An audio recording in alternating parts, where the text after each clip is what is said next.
There is a certain kind of question that stops you mid-thought, not because it is complicated, but because it is so simple that you can't believe you've never asked it before.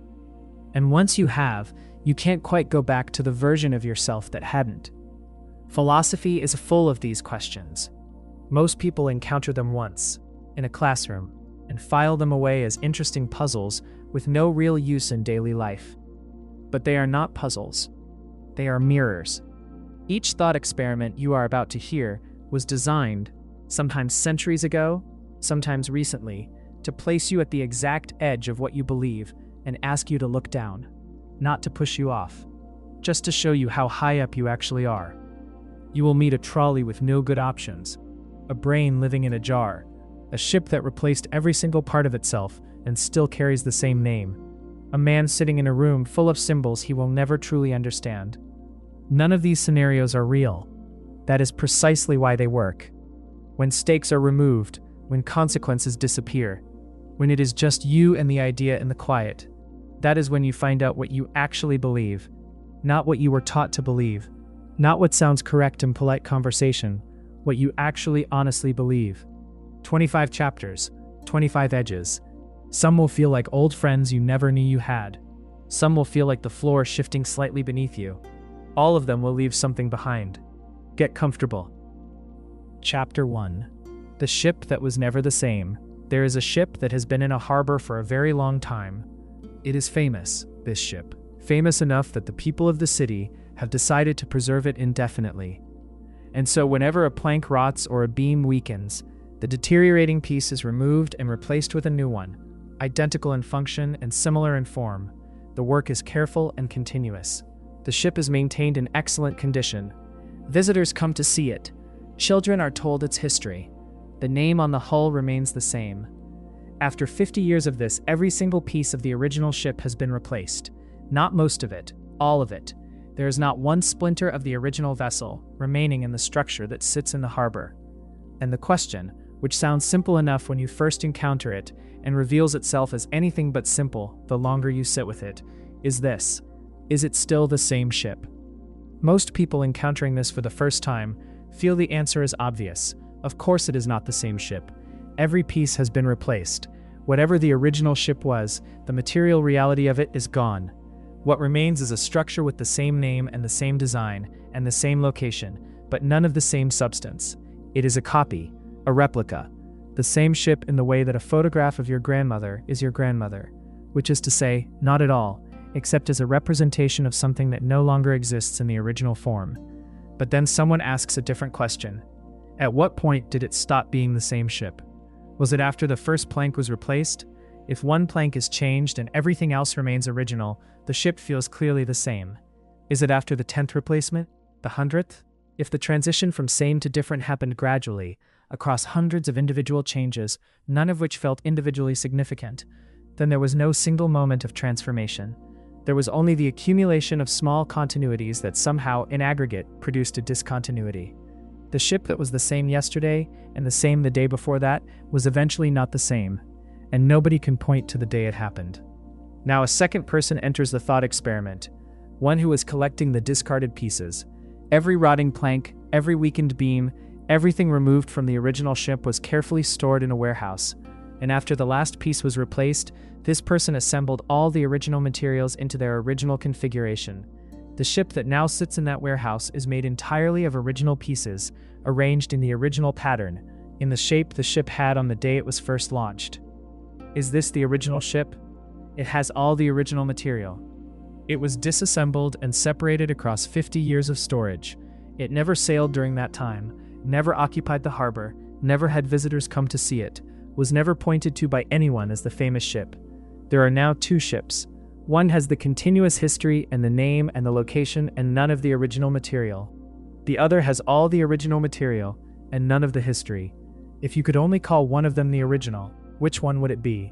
And whatever answer you choose, what does your answer reveal about what you think identity actually is? What you think makes a thing the thing it is, rather than a different thing?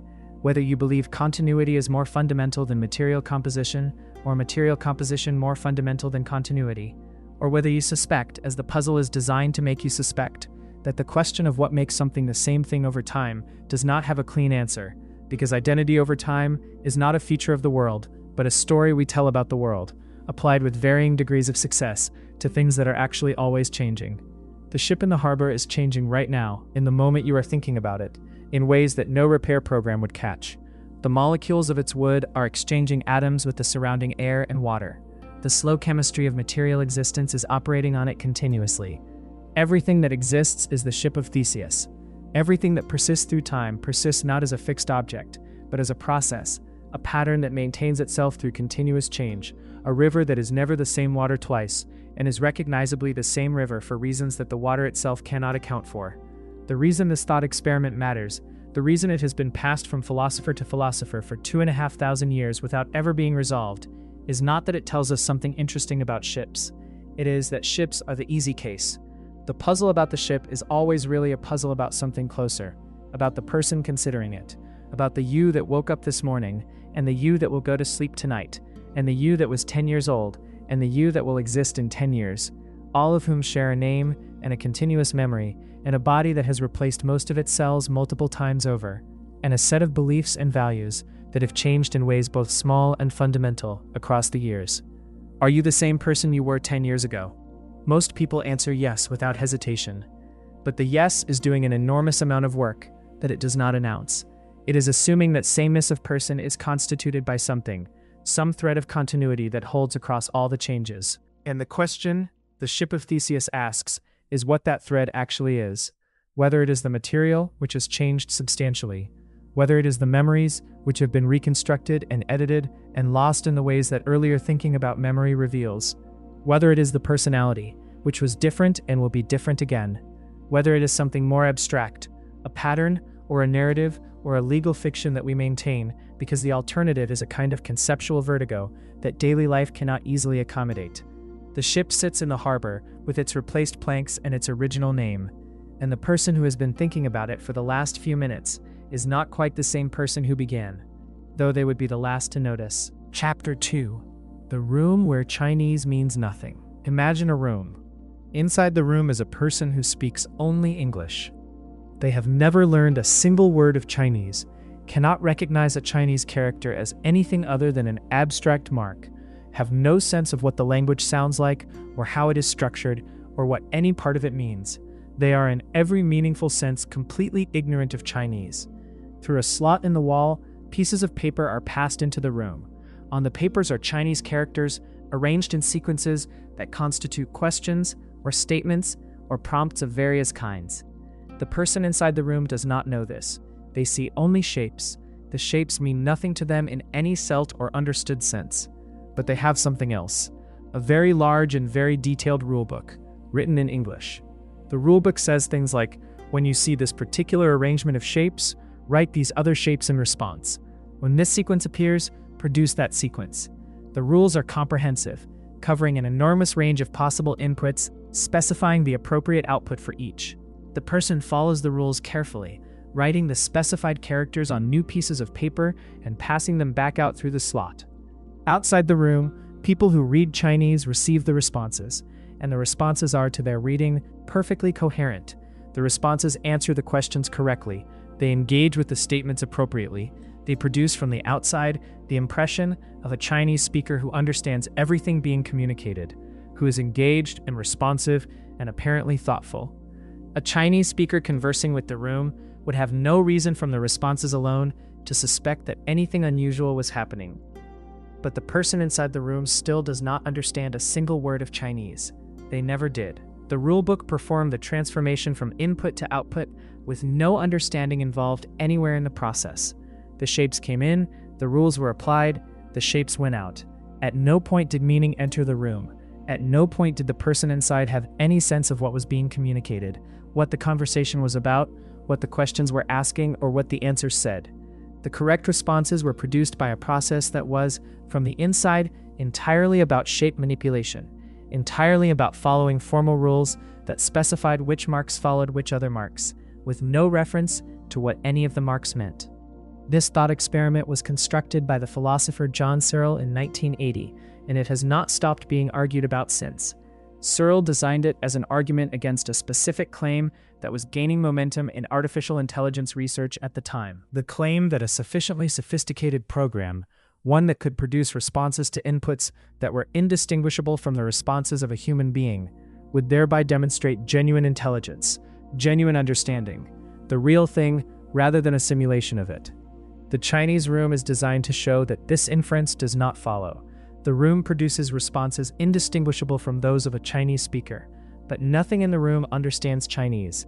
The correct outputs are generated by the manipulation of symbols according to rules, and symbol manipulation according to rules, however sophisticated, is not the same thing as understanding what the symbols mean. Syntax, the formal structure of a language, the rules for how symbols can be combined and transformed, is not semantics, the meaning the symbols carry. And no amount of syntactic sophistication, no rulebook, however comprehensive, automatically produces the semantic dimension that meaning requires. The argument has a specific and immediate relevance to the questions that surrounded the development of artificial intelligence, questions that have become considerably more urgent in recent years as systems have emerged that can produce responses of extraordinary sophistication across an enormous range of domains. The question of whether these systems understand what they are doing, whether anything is home inside the impressive outputs, whether the Chinese room has simply become much more elaborate without becoming fundamentally different in kind, is not a question that has been resolved by the sophistication of the outputs. The outputs being better does not answer the question Searle was asking. It makes the question more pressing. But the thought experiment does something beyond the debate about artificial intelligence. It draws a distinction that matters far beyond that debate. The distinction between processing and understanding, between the correct manipulation of forms and the genuine grasp of what the forms are about, between behavior that looks like comprehension from the outside and the actual presence of comprehension from the inside. You can learn to perform the right responses to a social situation without understanding the social situation. You can produce the correct outputs in a conversation without tracking the meaning of what is being exchanged. You can follow the rules of a domain, produce work that is indistinguishable from the work of someone who genuinely understands the domain, and still be, in the relevant sense, operating from the outside of the understanding rather than from within it. The rules can produce the surface without generating the depth, and the surface, however convincing, is not the depth. The question this leaves you with is a personal one that the thought experiment does not raise explicitly, but that it opens without closing. How much of what you do in a day is the Chinese room? How much of the performance of understanding in your ordinary social and professional life is symbol manipulation, rule following, the production of contextually appropriate outputs from an elaborate internal rulebook, without the genuine comprehension that the outputs suggest to the people receiving them? Not as a criticism, as a genuine question about the relationship between the surface of intelligent behavior and whatever it is that lives or does not live beneath the surface. The room produces perfect Chinese. The person inside remains untouched by what it means. And the most unsettling version of the question is not whether machines can genuinely understand. It is how often the room and the person inside it are closer to the same thing than we would like to believe. The characters passing through the slot, correct in every detail, meaning nothing to whoever is following the rules. Chapter 3. The Violinist You Didn't Choose. You wake up in a hospital bed. This is not where you fell asleep. The room is unfamiliar, the light wrong, the sounds not the sounds of your home. And you become aware, as consciousness assembles itself fully, that you are connected by tubes to another person in the bed beside you. A doctor appears and explains the situation with calm clarity. The person beside you is a famous violinist. He has a rare kidney condition, and during the night, while you were unconscious, the Society of Music Lovers identified you as the only person in the world with the right blood type to serve as a medical support system for his kidneys. Without your continued connection, he will die. With it, he will survive, and in 9 months be well enough to be disconnected. You will then be free to go. You did not consent to any of this. You were not asked. You were taken and connected while you slept, and now you are here, in a bed you did not choose, attached to a life you did not choose to be responsible for. And the doctor is explaining that to disconnect yourself now would be to kill the violinist, who is, by all accounts, a good person, who has done nothing wrong, who did not choose his condition any more than you chose to be taken from your bed in the night. What do you do? More precisely, what are you morally permitted to do? The philosopher Judith Jarvis Thomson constructed this scenario in 1971 and directed it at one of the most contested moral questions in human experience. She was not writing about violinists or kidneys. She was writing about bodily autonomy and the moral status of obligations that arise without consent. And the scenario was so precisely constructed, so carefully stripped of the emotionally loaded context in which the underlying question usually appears, that it forced a confrontation with the principles at stake, rather than with the surface-level politics that usually obscure them. The argument Thomson was making with the thought experiment begins from an assumption she was willing to grant for the sake of argument. Suppose the violinist has full moral status as a person. Suppose his life has the significance we would naturally assign to a person's life. Does it follow from this that you are obligated to remain connected to him for 9 months, against your will, and at whatever cost to your own life, freedom, and bodily integrity the 9 months require? She argued that it does not follow, that even granting the full moral status of the violinist, there is a gap between his right to life and your obligation to sustain that life at the cost of your own bodily autonomy. The right to life, she suggested, does not automatically include the right to use another person's body to sustain it, when that person has not consented to being used. The thought experiment produces an immediate and interesting split in the people who encounter it. Some find it clarifying. The scenario isolates the principle of bodily autonomy from every other consideration and forces a direct engagement with the question of whether that principle is strong enough to carry the weight being placed on it. Others find it deeply disanalogous to the situation it is addressing. The disanalogy arguments are various. The circumstances of ordinary pregnancy are not equivalent to being abducted in the night. The relationship between the parties is different. The nature of the dependency is different. The sequence of choices that led to the situation is different. These objections are real and serious, and the philosophical literature generated by this thought experiment is largely a sustained argument about how far the analogy holds and where it breaks. But the thought experiment does something that survives any particular verdict on the analogy. It does what the best thought experiments always do. It separates principles that are usually bundled together and forces you to consider each one individually.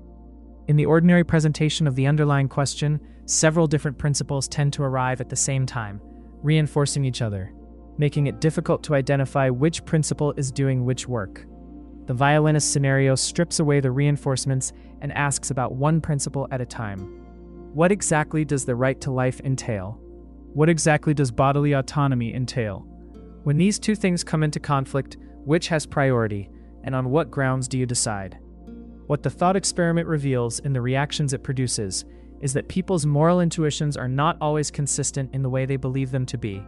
Someone who believes that bodily autonomy is a near absolute right in every other context and then hesitates in the violinist case is discovering something about the structure of their beliefs that the ordinary presentation of the question never surfaces.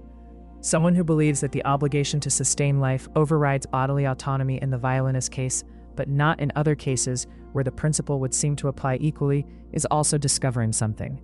The inconsistency is not a failure of intelligence. It is a signal that the moral landscape is more complex than any single principle can map, and that the intuitions people bring to these questions are responding to features of situations that their explicit principles have not yet fully articulated. The particular genius of this thought experiment is its discomfort. It is uncomfortable precisely because it does not allow the easy positions that the political framing of the underlying question usually makes available. It removes the familiar landmarks that people navigate by and leaves them in a room with the principle itself, unadorned. And the principle, met directly, turns out to be less simple than it appeared when it was surrounded by everything that usually comes with it. The violinist has done nothing wrong. You have done nothing wrong. A situation has been created, without the consent of either party, that puts two legitimate interests in direct conflict. The conflict is real. There is no resolution that costs nothing. Whatever you decide, something is lost. Someone's claim goes unmet, and the decision, whatever it is yours to make on the basis of your own moral reasoning, in a room stripped of the frameworks that usually do the reasoning for you.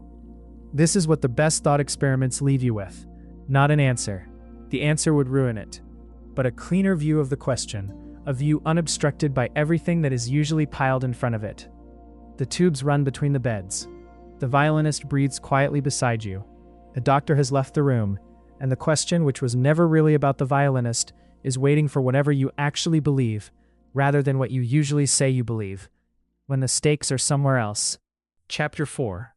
The trolley and the weight of a hand. A trolley is moving down a track at speed. Ahead of it, tied to the track, are 5 people. They cannot move. The trolley will reach them and kill them unless something changes. You are standing beside the track at a lever. If you pull the lever, the trolley will be diverted onto a side track. On the side track, there is one person, also tied, also unable to move. If you pull the lever, that one person dies. If you do not pull the lever, 5 people die. You have a moment to decide. What do you do? Most people encountering this scenario decide relatively quickly. Pull the lever. 5 lives against 1 life. The arithmetic seems straightforward, and while the decision carries weight, while nobody pretends the one person's death is nothing, the majority of people who consider the scenario reach the same conclusion. The lever gets pulled. 1 person dies instead of 5. The math is the math. Now a different scenario. The same trolley, the same 5 people tied to the track ahead of it, the same inevitable collision, unless something intervenes. But this time you are not beside a lever. You are on a bridge above the track, and beside you on the bridge is a large person, a stranger, whose physical size is such that if they were pushed onto the track below, their body would stop the trolley before it reached the 5 people. They would die. The 5 would be saved. You could push them. You have a moment to decide. What do you do? Most people, encountering this second scenario, do not push. The same arithmetic applies. 1 life against 5 lives. The outcome is identical to the lever scenario in every numerical sense, and yet something feels categorically different. Not just slightly different, not a hesitation where there was confidence, but a reversal. The lever felt like the right thing to do. Pushing the person feels wrong in a way that is immediate and visceral and resistant to the argument that the numbers are the same. The hands that were willing to pull a lever are not willing to push a person, and the distinction between them, which the arithmetic cannot see, is the thing this chapter is about. Philippa Foot first described the trolley problem in 1967, and Judith Jarvis Thompson, whose violinist appeared in the last chapter, developed the bridge variant. The pairing was deliberate. The 2 scenarios were designed to isolate the variable that changes between them and produce, by comparison, a clearer picture of what moral intuition is actually tracking. Because the intuitions are different in a way that cannot be explained by the outcomes are the same. Whatever explains the different reactions has to be something about the structure of the action rather than the result it produces. Several explanations have been offered across the decades of philosophical discussion these scenarios have generated. The most influential is the doctrine of double effect, which draws a distinction between harm that is intended as part of the plan and harm that is foreseen but not intended. In the lever case, the one person's death is a foreseen side effect of diverting the trolley. In the bridge case, the large person's death is the mechanism of rescue. You are not using their death as a means. You are using their body, and the death is what that use costs. The doctrine says this distinction is morally significant, that using a person as a means, making their death the instrument of your goal, is different in kind from causing their death as a foreseen consequence of an action aimed at something else. The lever diverts a trolley. The push uses a human being as a trolley stopper. One treats the person as a bystander affected by your action. The other treats them as a tool deployed by it. Whether this distinction fully explains the moral intuition or merely describes it is contested. Some philosophers find the doctrine of double effect genuinely illuminating. Others find it a rationalization of a feeling that has more to do with psychology than with ethics. And the psychological explanation is also serious and worth sitting with. Research using these scenarios consistently finds that the bridge variant activates emotional responses in people that the lever variant does not. The physical proximity, the direct bodily contact required by pushing, the personal nature of the act, all of these engage something that is not engaged by the mechanical distance of a lever. The moral intuition, on this view, is not tracking a genuine ethical distinction. It is tracking a feature of human psychology, the aversion to direct personal violence, that evolved for reasons that may have nothing to do with what is actually right. The neuroscientist Joshua Green used brain imaging to study people considering these scenarios, and found that the bridge case activated regions associated with emotional processing more strongly than the lever case. His interpretation was that the intuition against pushing is an emotional response rather than a considered moral judgment, and that the utilitarian arithmetic, the calculation that says 1 death is better than 5, is the product of more deliberative reasoning that the emotional response is interfering with. The right answer on this view is to push. The feeling that it is wrong is a bias, not a moral signal. But this interpretation has been challenged.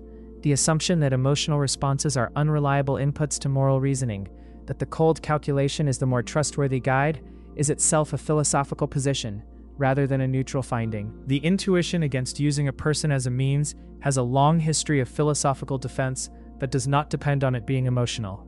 Immanuel Kant argued that persons must always be treated as ends in themselves, and never merely as means.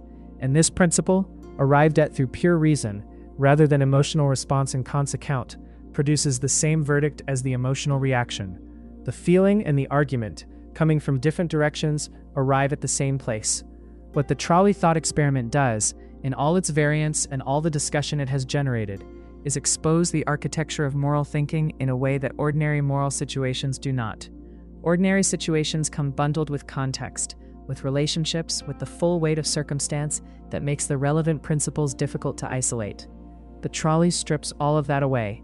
It presents the principles naked and asks you to see which ones you actually hold and how you hold them, and whether you hold them consistently. And what most people find, sitting with both scenarios honestly, is that they hold something that neither pure calculation nor pure principle fully captures, something that attends to outcomes, but also to the nature of actions, something that cares about how many people are harmed, but also about what it means to be the one doing the harming, something that is not satisfied by the arithmetic because it knows, in a way that arithmetic does not know, that there is a difference between a death that happens because of what you did and a death that happens through what you did. The lever is still there beside the track. The large person is still standing on the bridge. The trolley is still moving. And whatever you decide, you will discover something about yourself in the deciding that no thought experiment can tell you in advance, and no amount of arithmetic can fully reach. Chapter 5. The cave with comfortable shadows. There is a cave, deep enough that no natural light reaches its interior, old enough that the people inside it have never known anything else. They were born here. Their parents were born here. The entire architecture of their understanding of what exists and what is possible was constructed in this space, by this light, which is not sunlight, but the light of a fire burning behind them, casting shadows of objects on the wall they face. They are chained, not cruelly, not as punishment, simply as the condition of their existence, in such a way that the wall is all they can see. The shadows are all they have ever seen. The shadows are, for them, not representations of things, but the things themselves. The names they have for objects are names for shadows. Their entire vocabulary of reality is a vocabulary of projected shapes.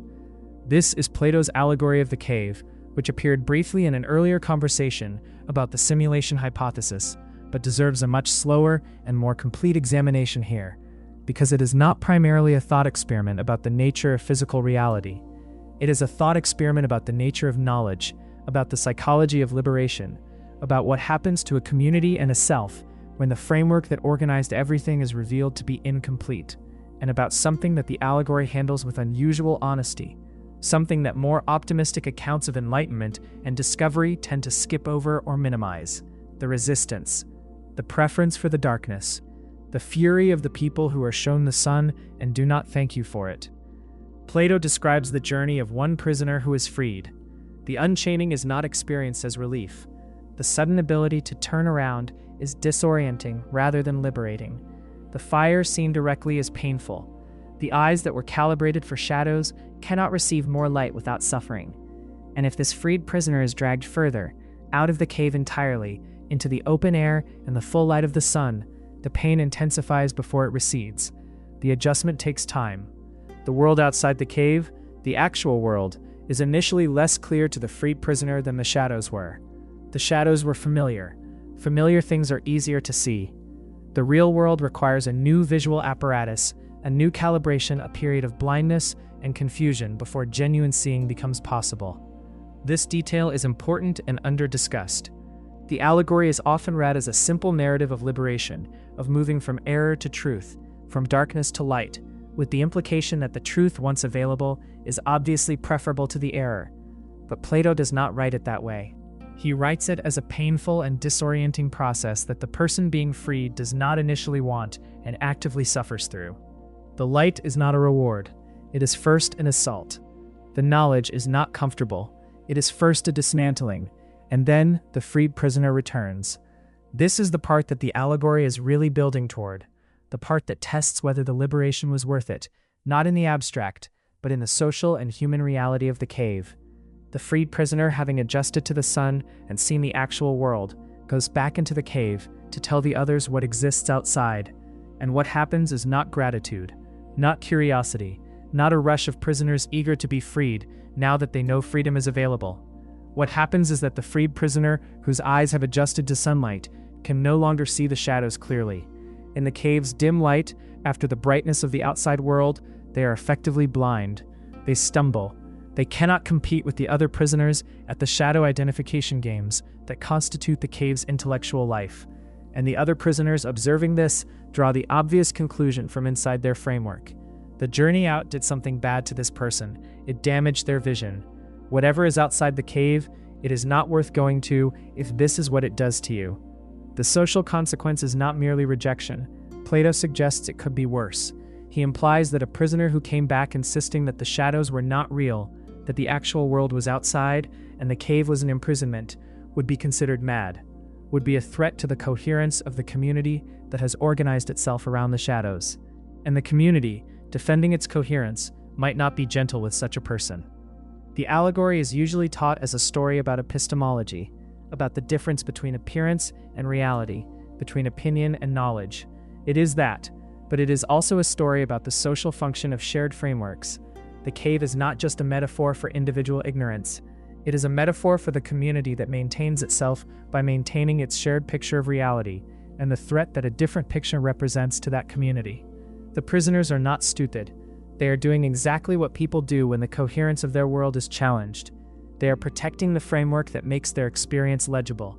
They are defending the shadow names they have for things, the shadow relationships that organize their social life, the shadow achievements that constitute success in their world. These are not trivial things to give up. They are the entire structure of a life. This is what makes the allegory so accurate as a description of how intellectual and philosophical disruption is actually received. Not with gratitude, but with resistance. Not with curiosity, but with suspicion. The person who returns from outside the cave, who has seen what the shadows are shadows of, is not received as a benefactor. They are received as someone whose vision has been damaged, whose reliability has been compromised, whose claims about the world outside should be treated with the skepticism appropriate to a person who can no longer see clearly in the conditions everyone else shares. The comfort of the cave is not laziness or cowardice. It is the comfort of coherence, of a world whose contents are familiar, and whose rules are known, and whose ways of winning are understood. Of a community of people who share your framework, and whose agreement confirms that the framework is real. This comfort is genuine. The shadows are genuinely legible, in a way that the bright world outside initially is not. Giving up the shadows is not obviously a gain from the inside. From the inside, it looks like giving up seeing for the privilege of being blind. The question the allegory leaves you with is not the obvious one, the question of whether you are in a cave and what the sun might look like. The obvious question has been asked often enough to have become almost comfortable itself, almost a shadow of the real question. The real question is what you do with the person who comes back from outside, whether you watch their stumbling in the dim light and conclude that they have been damaged, or whether you entertain just for a moment the possibility that they are not stumbling because they have been blinded, but because the light they carry inside them now is brighter than anything the cave has to show, and the shadows seen through that light are simply less convincing than they used to be. Chapter 6. The Brain in the Jar. Somewhere in a laboratory that exists only as a thought experiment, but that the mind has no trouble picturing in some detail, there is a brain. It was removed from a body at some point in the past, carefully, without damage, and placed in a vat of nutrients that keep it alive and functioning exactly as it would function inside a skull. Electrodes are attached to it. A supercomputer is attached to the electrodes, and the computer, running a program of extraordinary sophistication, sends signals to the brain that are indistinguishable from the signals the brain would receive if it were inside a body moving through a physical world. The brain experiences a morning, the particular quality of light in a familiar room, the weight of a body it believes it has, the texture of a surface it believes it is touching, the smell of something it believes is present in the air around it. It has memories of a life, a childhood that felt like a childhood, relationships that felt like relationships, years of accumulated experience that feel exactly like what accumulated experience feels like when you have actually lived it. Everything that constitutes what it is like to be this brain is present and fully operational. The experience of being a person moving through a world is complete, and none of it corresponds to anything physical. There is no room. There is no morning light. There is no body. There is only the brain and the vat, and the signals, and the computer generating the signals, and the program that was written carefully enough that no experience the brain has ever had or will ever have gives it any reason to suspect that the experience is not what it appears to be. The philosopher Hilary Putnam, who developed this thought experiment in its most influential form, used it to make a specific and technical point about the nature of language and reference, about what our words can be said to be about. But the thought experiment escaped its original purpose almost immediately, as the best thought experiments always do, and became the center of a much wider conversation about the nature of experience, the reliability of the senses, and the question of what, if anything, we can be certain of in a situation where the most sophisticated deception is in principle possible. The first question the brain in the vat raises is the epistemological one. Can you know that you are not the brain in the vat?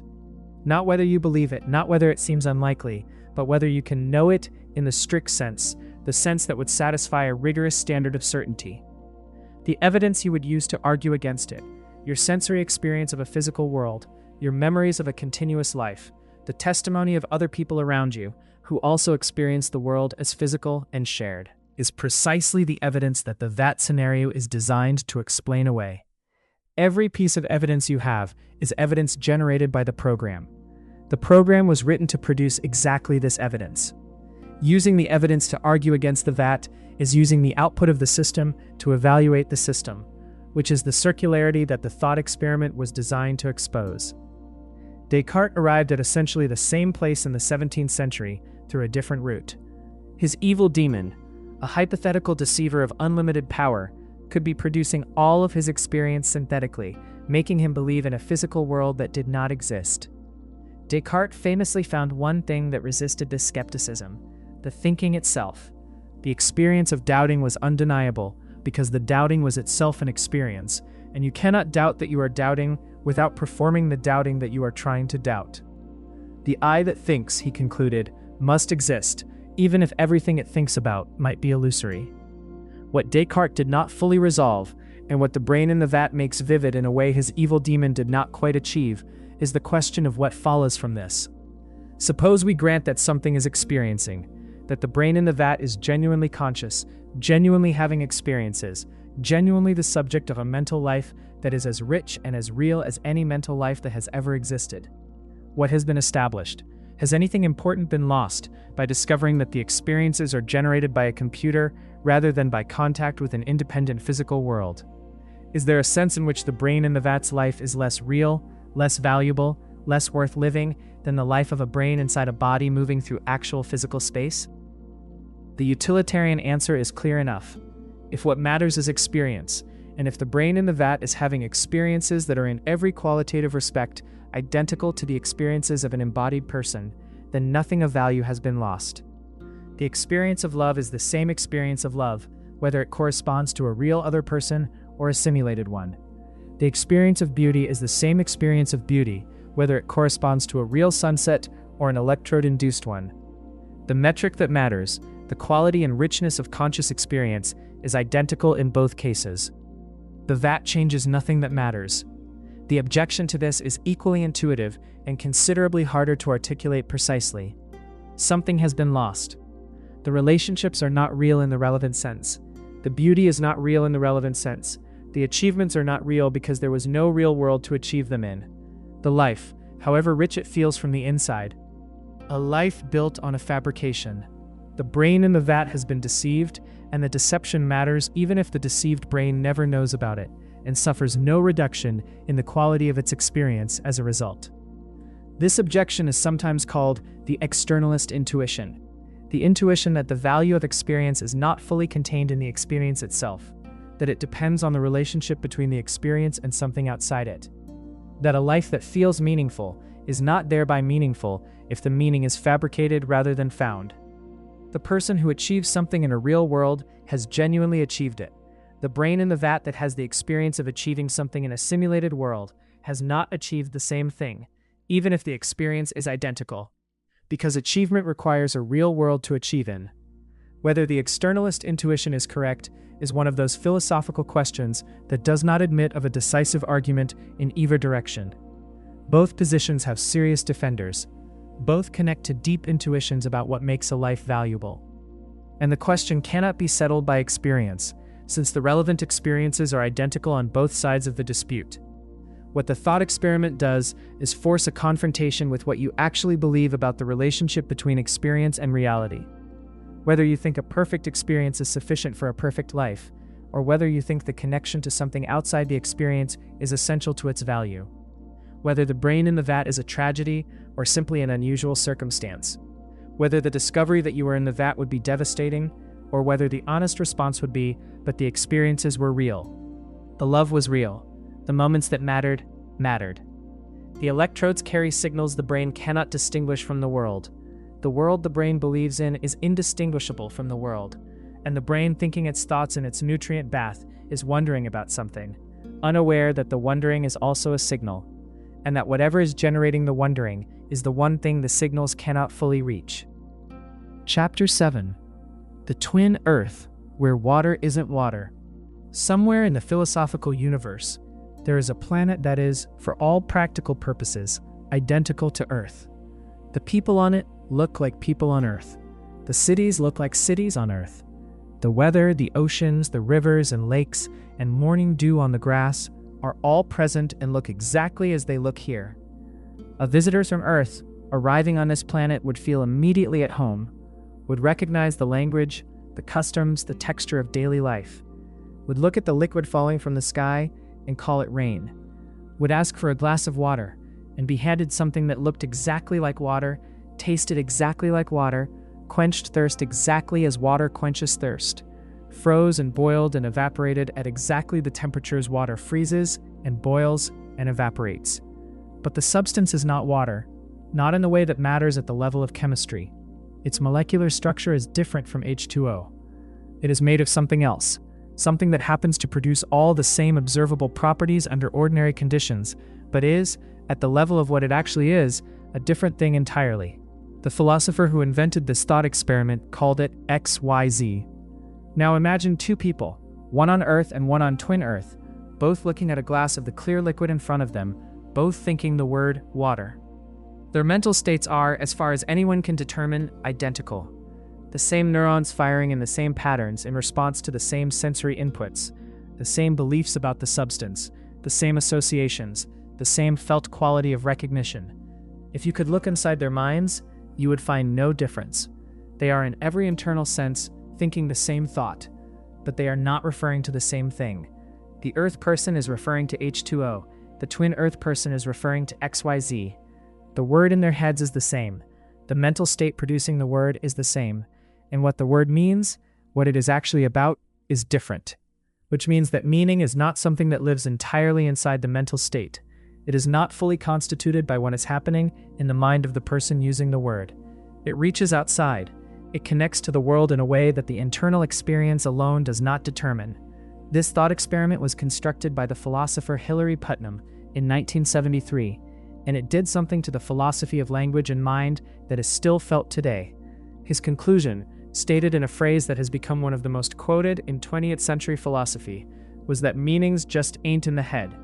What a word means is not determined solely by the mental state of the person using it.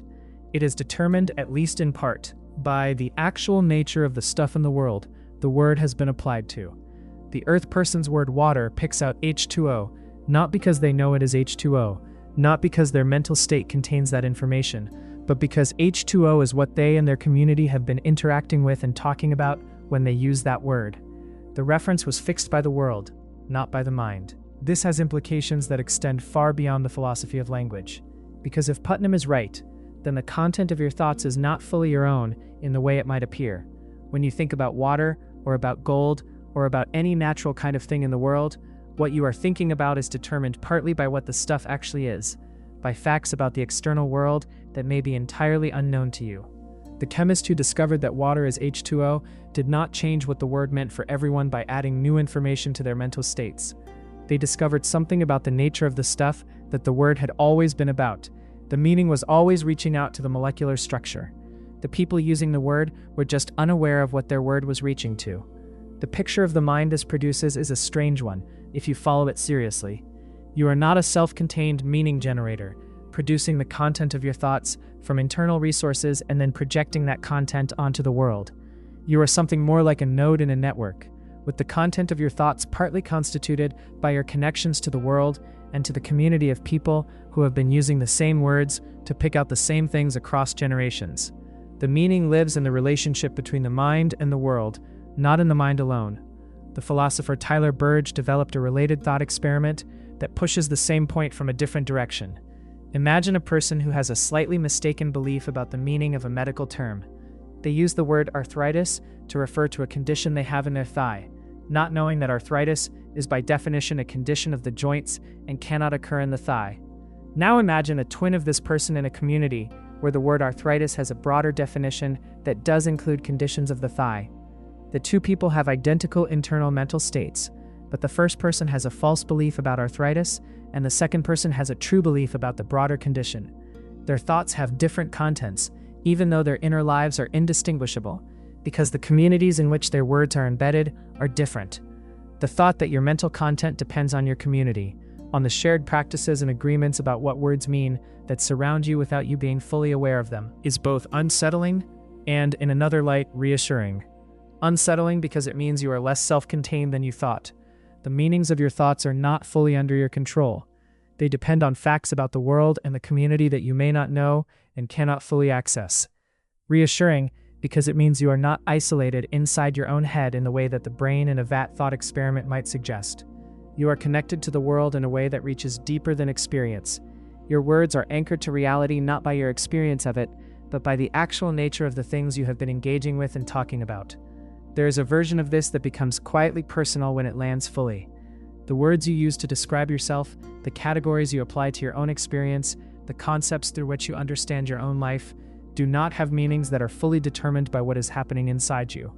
They are concepts that were handed to you by a community, shaped by a history, anchored to practices and realities that extend far beyond your individual experience of them. When you say, "I am this kind of person," or "this is what this feeling means," or "this is what this relationship is," you are using words whose full meaning you do not control, and perhaps do not fully know. The meaning of your life is not entirely in your head either. It reaches out into the world that the words are about, into the stuff that the words have always been pointing at, long before you started using them, and long before you knew what they were reaching toward. Chapter 8. The Invisible Gardener. Two people return to an abandoned garden after a long absence. The garden, once carefully tended, has been left alone, and both people are trying to understand what they find when they return to it. Some plants have survived and even flourished. Others have been choked by weeds. There is order in parts of it, and disorder in others. The overall impression is of something that is neither purely tended nor purely wild, but somewhere between, ambiguous enough to support more than one interpretation. The first person looks at the flourishing plants and says there must be a gardener. Someone must be coming at night, tending the things that have survived, keeping them going in the absence of the owners. The second person is skeptical. They have been watching the garden. Nobody comes. There is no evidence of human presence. If a gardener exists, they are invisible and leave no tracks. The first person adjusts. The gardener is invisible, they say. That is why you cannot see them. The second person sets up a fence with barbed wire. No gardener passes through. Sets up listening equipment. No sound of movement is detected. Brings in dogs. The dogs do not bark. The first person adjusts again. The gardener is not only invisible but intangible. Makes no sound. has no scent that dogs can detect, comes in a way that leaves no trace and crosses no barriers. The second person, exasperated, asks a question that has become one of the most important questions in the philosophy of religion and the philosophy of science. At what point does an invisible, intangible, traceless, barrier-crossing gardener differ from no gardener at all?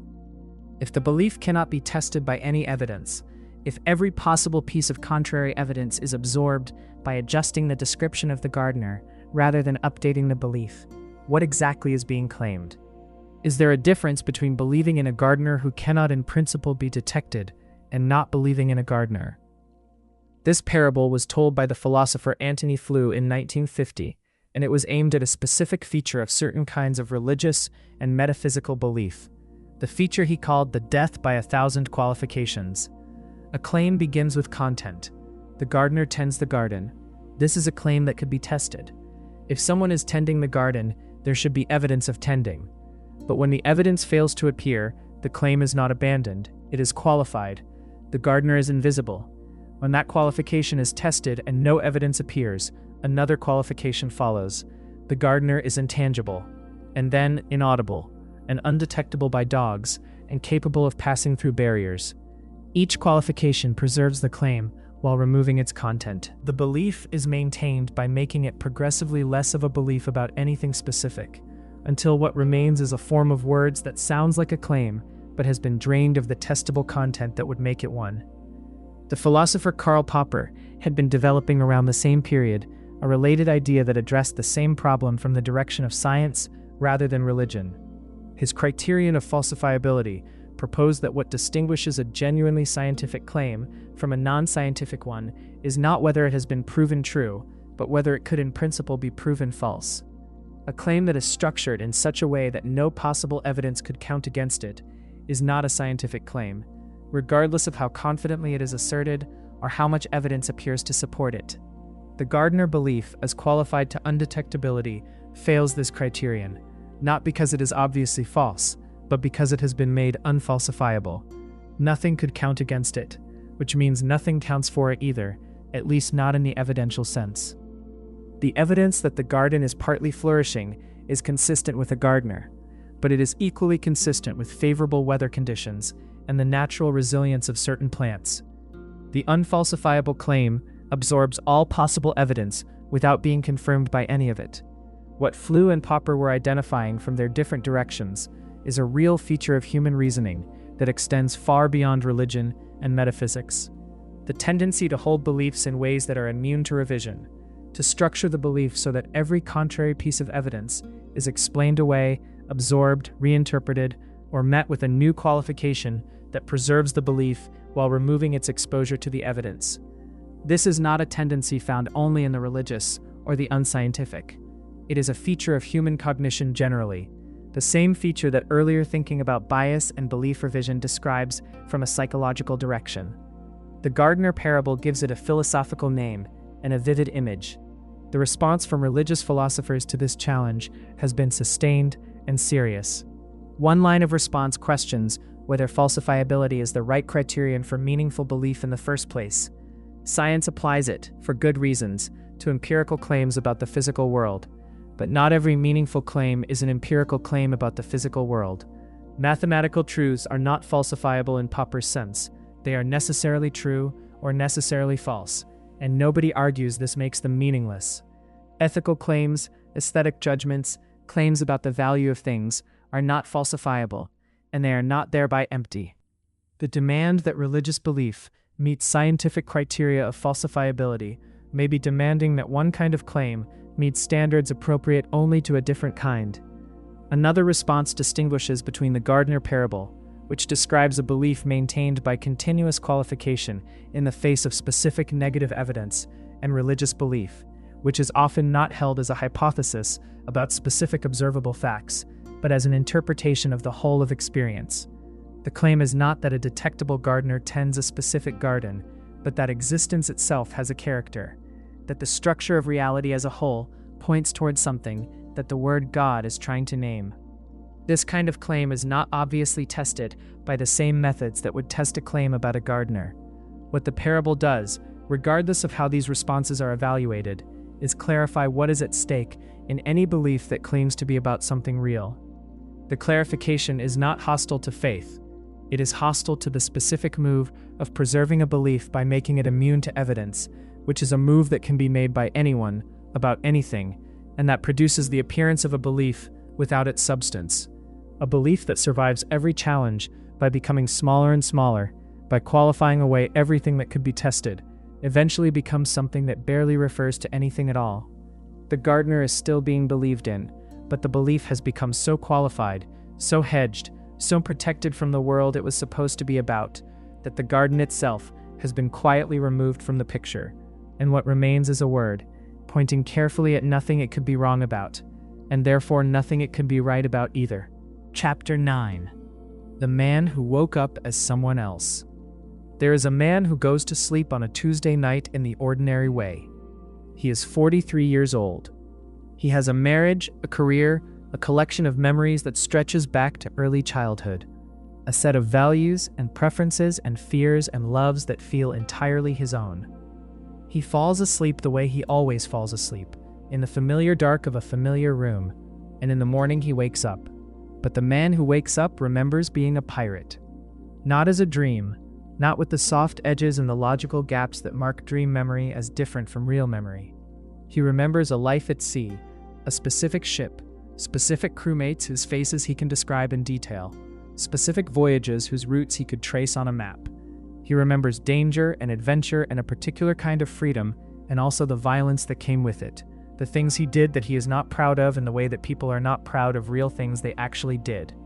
The memories feel exactly like real memories. They have the weight and texture of lived experience. They are organized the way a real life organizes itself in memory, causally connected, emotionally significant, as detailed in some places and as blurry in others as genuine recollection always is. He does not remember being the 43-year-old man. He does not recognize the room or the marriage or the career.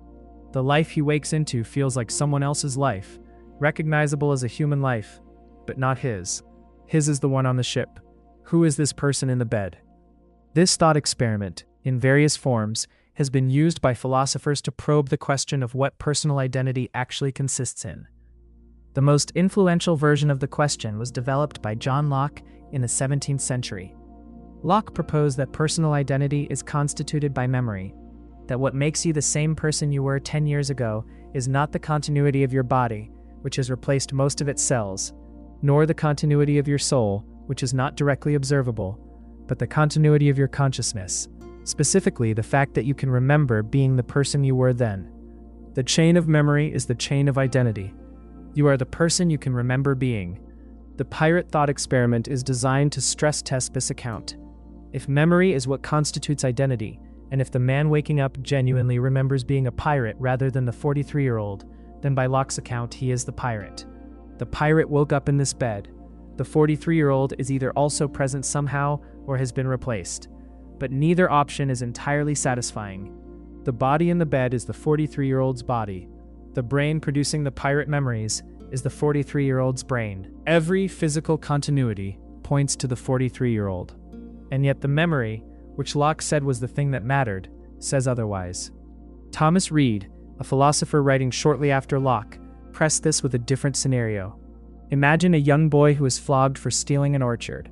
This boy grows up to become a young officer, and the young officer, riding into his first battle, can remember being the boy who was flogged. The officer grows old and becomes a general. The old general can remember being the young officer, but the old general has no memory of being the flogged boy. The memory chain has a gap. By Locke's strict account, the general is the same person as the officer, who is the same person as the boy, but the general is not the same person as the boy, which violates the most basic requirement of identity. A thing cannot be both the same as and different from another thing. The transitivity breaks.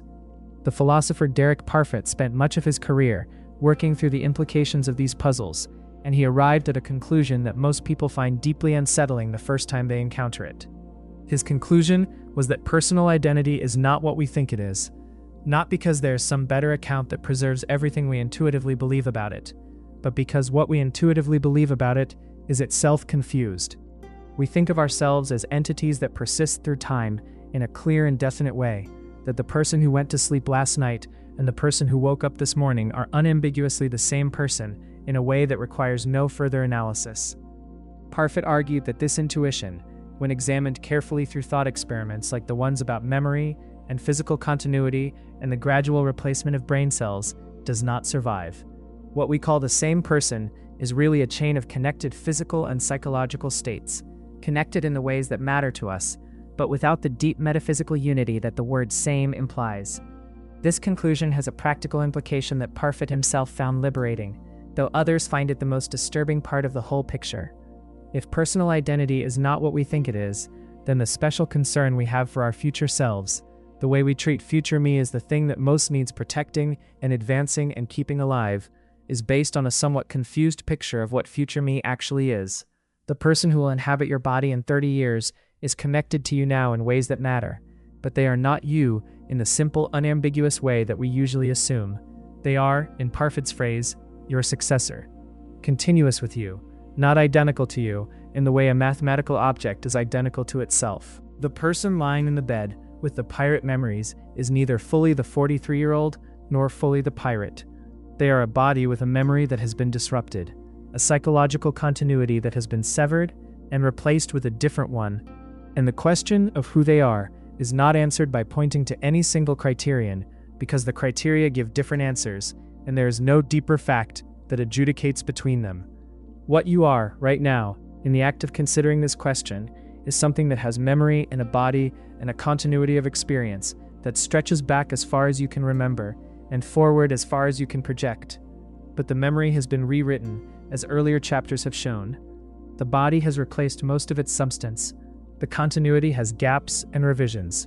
The values and beliefs and personality that feel most essentially yours have changed across your lifetime, in ways that if you encountered your younger self now, might produce something closer to meeting a stranger than recognizing yourself.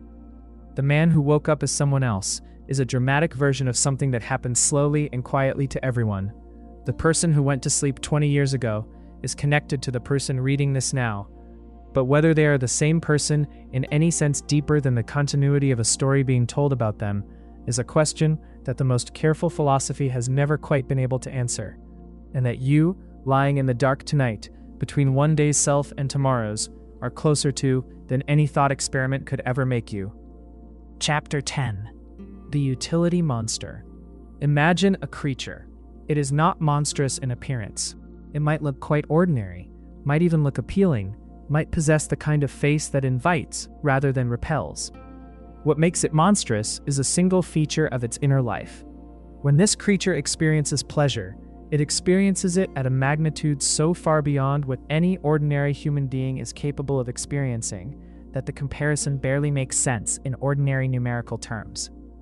A meal that produces in a human being a modest satisfaction produces in this creature an intensity of pleasure that exceeds the combined pleasure of 1,000 human beings eating the same meal. A comfortable environment that produces in a human being a quiet contentment produces in this creature a joy so overwhelming that no human vocabulary of happiness quite captures it. Now place this creature in a society that has decided to organize itself according to a simple moral principle. The principle is this: the right action in any situation is the action that produces the greatest total happiness for the greatest number of people. Sum up the pleasures and subtract the pains across all affected parties, and choose whatever produces the largest positive balance. This principle, known as utilitarianism in its simplest form, has an immediate and obvious appeal. It takes morality out of the realm of abstract commandments and grounds it in something concrete and measurable. Happiness and suffering are real things. The goal of reducing suffering and increasing happiness is one that almost everyone finds intuitively sound. The calculation may be difficult in practice, but the principle seems straightforwardly right, until the creature arrives. Because if the principle is applied consistently, the conclusion follows almost immediately. The creature's capacity for pleasure is so vastly greater than any human being's that transferring resources to the creature produces more total happiness than distributing those resources among humans. Taking food from 100 humans whose combined suffering from the loss is significant but finite, and giving it to the creature whose pleasure from receiving it exceeds their combined suffering by an enormous margin, increases total utility. increases the grand sum of happiness in the system, is by the principle the right thing to do. Followed to its logical conclusion, the principle requires that all resources, all human labor, all the productive capacity of the society be directed toward maximizing the creature's pleasure. Because at every decision point, giving more to the creature produces more total utility than giving it to humans. The humans should work to sustain the creature's happiness, should sacrifice their own, should, if the creature's pleasure per unit of experience is sufficient, accept lives of misery if the alternative is reducing the creature's comfort. The arithmetic is ruthless and consistent. Robert Nozick invented this creature in 1974 in a book that has become one of the most argued over works in political philosophy. He was not interested in creatures. He was interested in what the utility monster reveals about utilitarianism as a moral theory. The creature is a reductio ad absurdum, a way of following a principle to a consequence so clearly unacceptable that it forces a reconsideration of the principle. If the principle produces this conclusion when applied consistently, and if the conclusion is monstrous, then something is wrong with the principle. Not wrong in the sense of being trivially mistaken about a small matter, but wrong in the sense of missing something fundamental about what morality is supposed to protect. What it misses, the creature makes visible, is distribution. Utilitarianism in its simple form cares about the total quantity of happiness in a system, but not about how that happiness is spread across the individuals in the system. A world in which one entity has an enormous amount of happiness, while everyone else is miserable, is, on simple utilitarian grounds, better than a world in which happiness is spread more evenly across a larger number of people, if the total in the first world exceeds the total in the second. The total is what counts. Who has it does not. Most people's moral intuitions rebel against this. The rebellion is not a minor aesthetic preference, but a deep moral response. The idea that individuals have a significance that is not simply their contribution to the overall happiness total, that each person's experience matters as their own, and not merely as a unit in an aggregate, that there are things you cannot do to one person, no matter how much it benefits the collective, runs very deep in human moral sensibility. The utility monster tramples this intuition efficiently and without remorse, because the arithmetic permits no remorse. The responses to the utility monster from within the utilitarian tradition have been various and serious. Some philosophers have proposed modifications to the principle that build in concerns about distribution. Prioritarianism adds extra weight to the happiness of the worse off, making gains for the already miserable count for more in the calculation than equivalent gains for the already happy. Rule utilitarianism argues that the right action is not the one that maximizes utility in the specific case, but the one that follows the rule which, if generally followed, would maximize utility overall.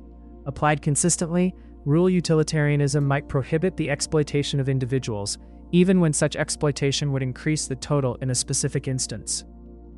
Others have argued that the utility monster is not as devastating to utilitarianism as it appears, because the real world does not contain creatures with this particular property, and a moral theory is not refuted by a science fiction thought experiment. This response has a certain pragmatic force. We do not actually face utility monsters. The principle can be applied without encountering the monster case, but this response misses the point of the thought experiment.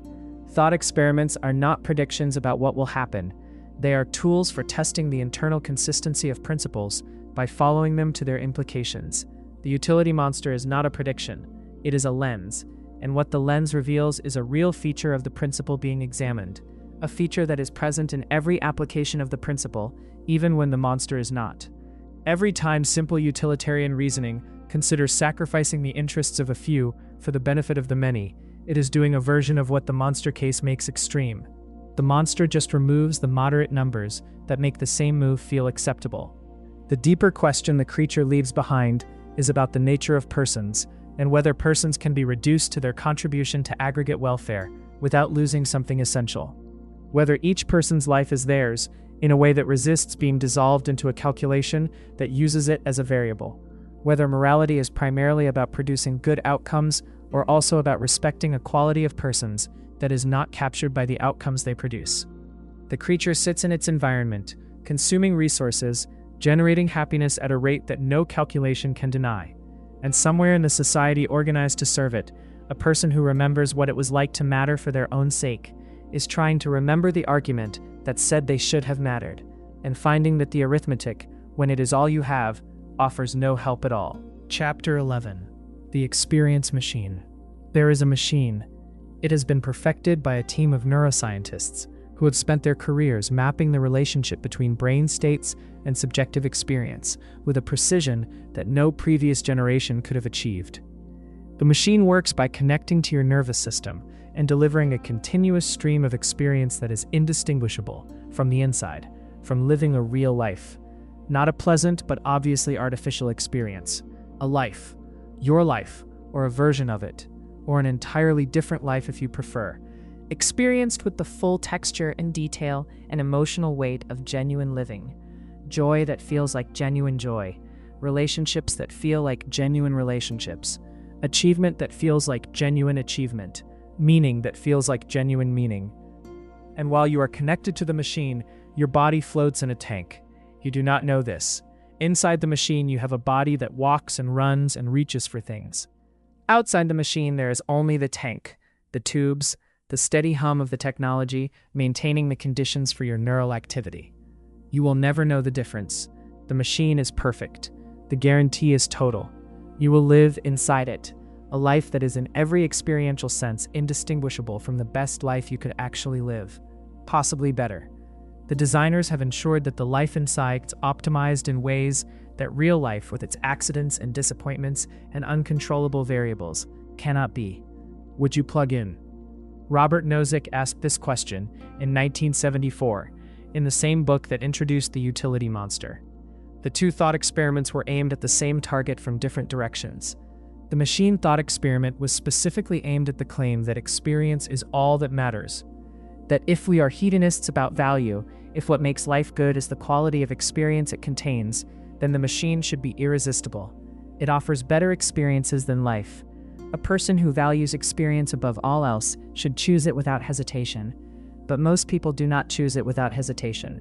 Most people encountering the thought experiment feel a strong and immediate resistance to plugging in.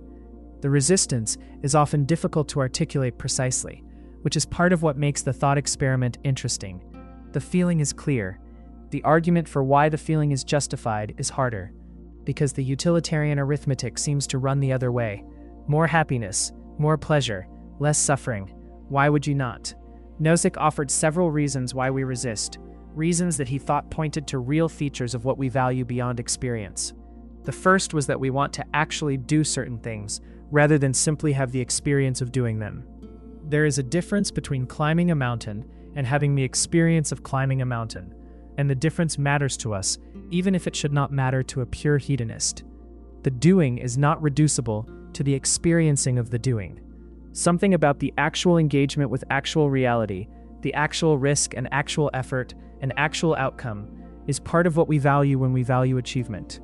The machine removes the doing and preserves the experience, but the thing we wanted was the doing. The second was that we want to be certain kinds of people, not merely have the experience of being certain kinds of people. The courageous person inside the machine is not actually courageous. They have the experience of courage, the felt sense of facing something difficult and moving through it. But the difficulty was programmed. The stakes were not real. The facing was not actual facing in the sense that produces actual character. We care not only about what we experience, but about what we are. And what we are is not determined by our experiences alone. It is determined by what we actually do and actually face in the actual world. The third was that plugging in means leaving reality behind, and we seem to care about being in contact with reality, not just with a convincing version of it. The machine produces a reality indistinguishable from actual reality, but it is not actual reality, and we seem to think this matters even when we cannot feel the difference. The craving for the real, for the actual, for the world as it actually is, rather than as it can be made to seem, is a craving that pure hedonism cannot account for, and that the machine thought experiment forces into the open. There is a counter-argument that is sometimes made by people who find the resistance to the machine less convincing than Nozick did. The argument points out that reality is not obviously preferable to the machine, simply by virtue of being real. Reality contains enormous amounts of suffering, genuine suffering, unoptimized, unmitigated, producing no compensating experience of meaning or growth or connection, simply pain that goes nowhere and means nothing. The machine could remove this, could give everyone who chooses it a life that is measurably better by any experiential standard.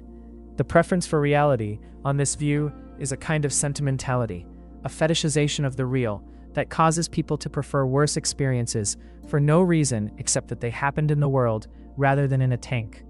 This counter-argument has more force than it is usually given credit for.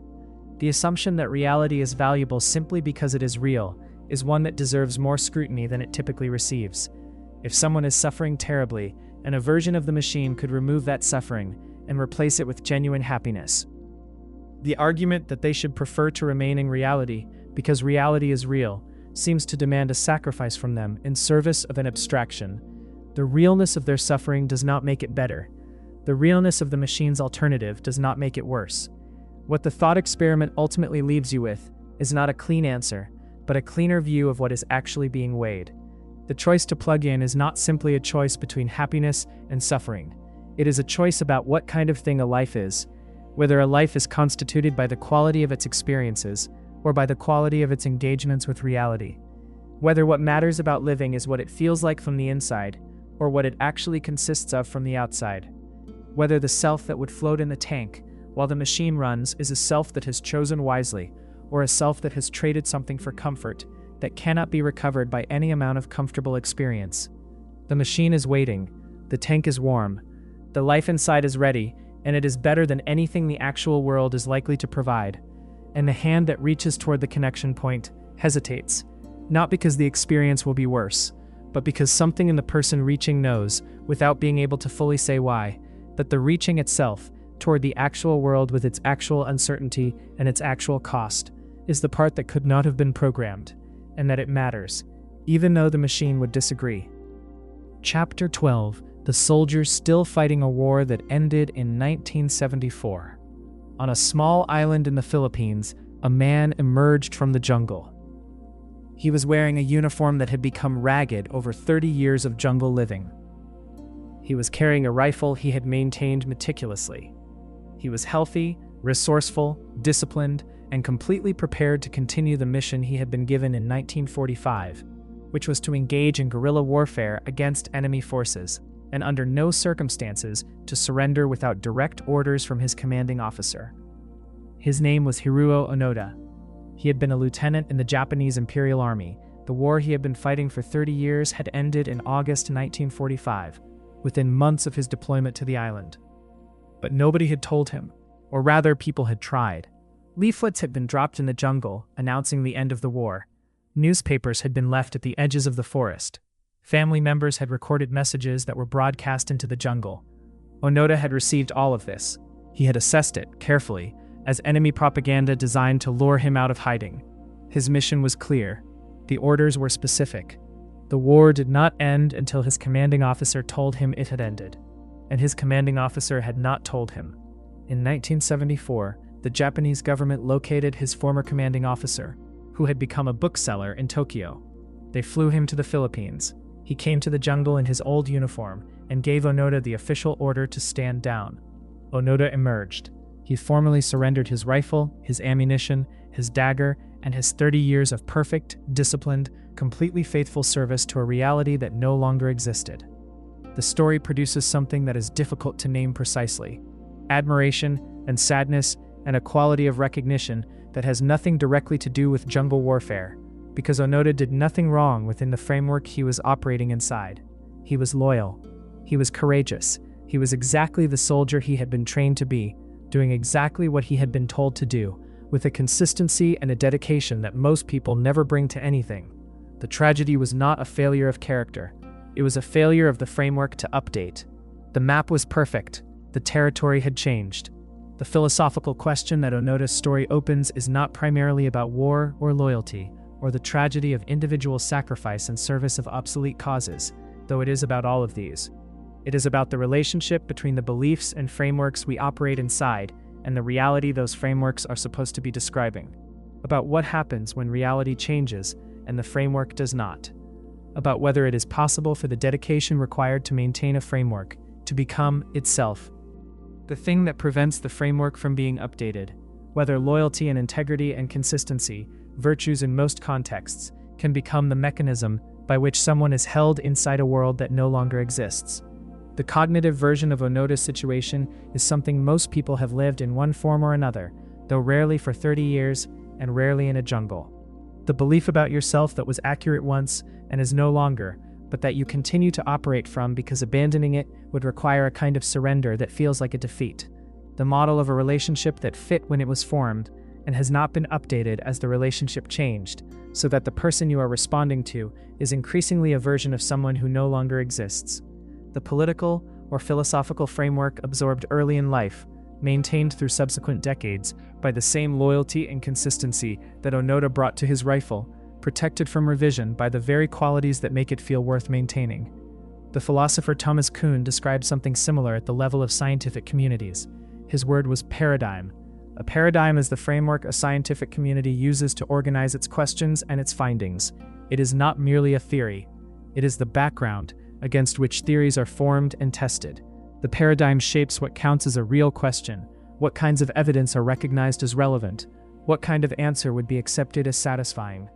And when evidence accumulates that the paradigm cannot absorb, the initial response of the scientific community is typically not to abandon the paradigm. It is to find ways to explain the anomalous evidence within the existing framework, to protect the paradigm from the evidence that challenges it, to treat the challenge as a local problem rather than a structural one. This is not stupidity or bad faith. It is the rational response of people who understand that paradigms represent an enormous investment of collective intelligence, and that replacing them has costs as well as benefits. Onoda's response to the leaflets was rational given his framework. The leaflets were consistent with enemy propaganda within a context in which the war was still ongoing. The rational person inside an ongoing war does not accept enemy pamphlets as reliable information. The irrationality was not local, it was structural. The framework itself was wrong, and the framework could not detect its own wrongness from inside, because all of the tools for detecting wrongness were part of the framework. This is the deepest version of the thought experiment. The question it raises is not whether we have beliefs that are outdated, because almost certainly we do. The question is whether we have the capacity to identify which beliefs those are, whether we can see, from inside a framework, that the framework needs updating, or whether we are all in our various ways still fighting a war that the world has already decided is over. Surrounded by evidence we have learned to interpret as enemy propaganda, waiting for an authority that cannot come because it no longer exists in the form we are waiting for. Onoda's commanding officer arrived eventually. The update was delivered personally, officially, in a form that the framework recognized as legitimate. The framework did not fail him forever. It simply required a very specific kind of input before it could process the information that had been available for 30 years. Most frameworks have their own equivalent of the commanding officer. The particular kind of experience, or person, or crisis, or simply the accumulation of time that finally delivers the order in a form the framework can receive, that cracks the paradigm open enough for the light to enter. The question is not whether that moment will come, it is how much of the jungle you will have mapped, how many years of faithful service you will have given to the mission before the order arrives, and you finally emerge, carrying everything you maintained so carefully into a world that has been waiting for a very long time. Chapter 13, The Drowning Child at Your Feet. You are walking to work. You are dressed in clothes that cost something, not extravagantly, but meaningfully, and you are running slightly late for something that matters. You pass a shallow pond and you see a child face down in the water. Nobody else is around. The child will drown if you do not act. You can wade in and pull them out without any risk to your own life. The water is shallow. The child is small. The only cost to you is your clothes, which will be ruined, your shoes, which will be soaked, and the appointment, which you will miss. Every person who encounters this scenario agrees immediately and without hesitation. You wade in. The clothes are replaceable. The appointment can be rescheduled. A child's life against a pair of shoes is not a moral calculation that requires deliberation. It is obvious. The answer is as clear as any moral answer gets. The philosopher Peter Singer introduced this scenario in 1972 in an essay that has become one of the most widely read and most argued about pieces of applied philosophy in the last century. And the scenario was not the point. The scenario was the setup.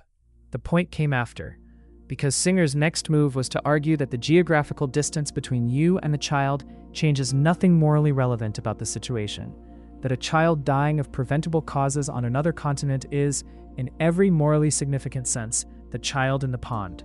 The distance between you and the suffering is greater. The directness of the causal relationship between your action and the outcome is less immediate. but the child is just as dead if you do not act.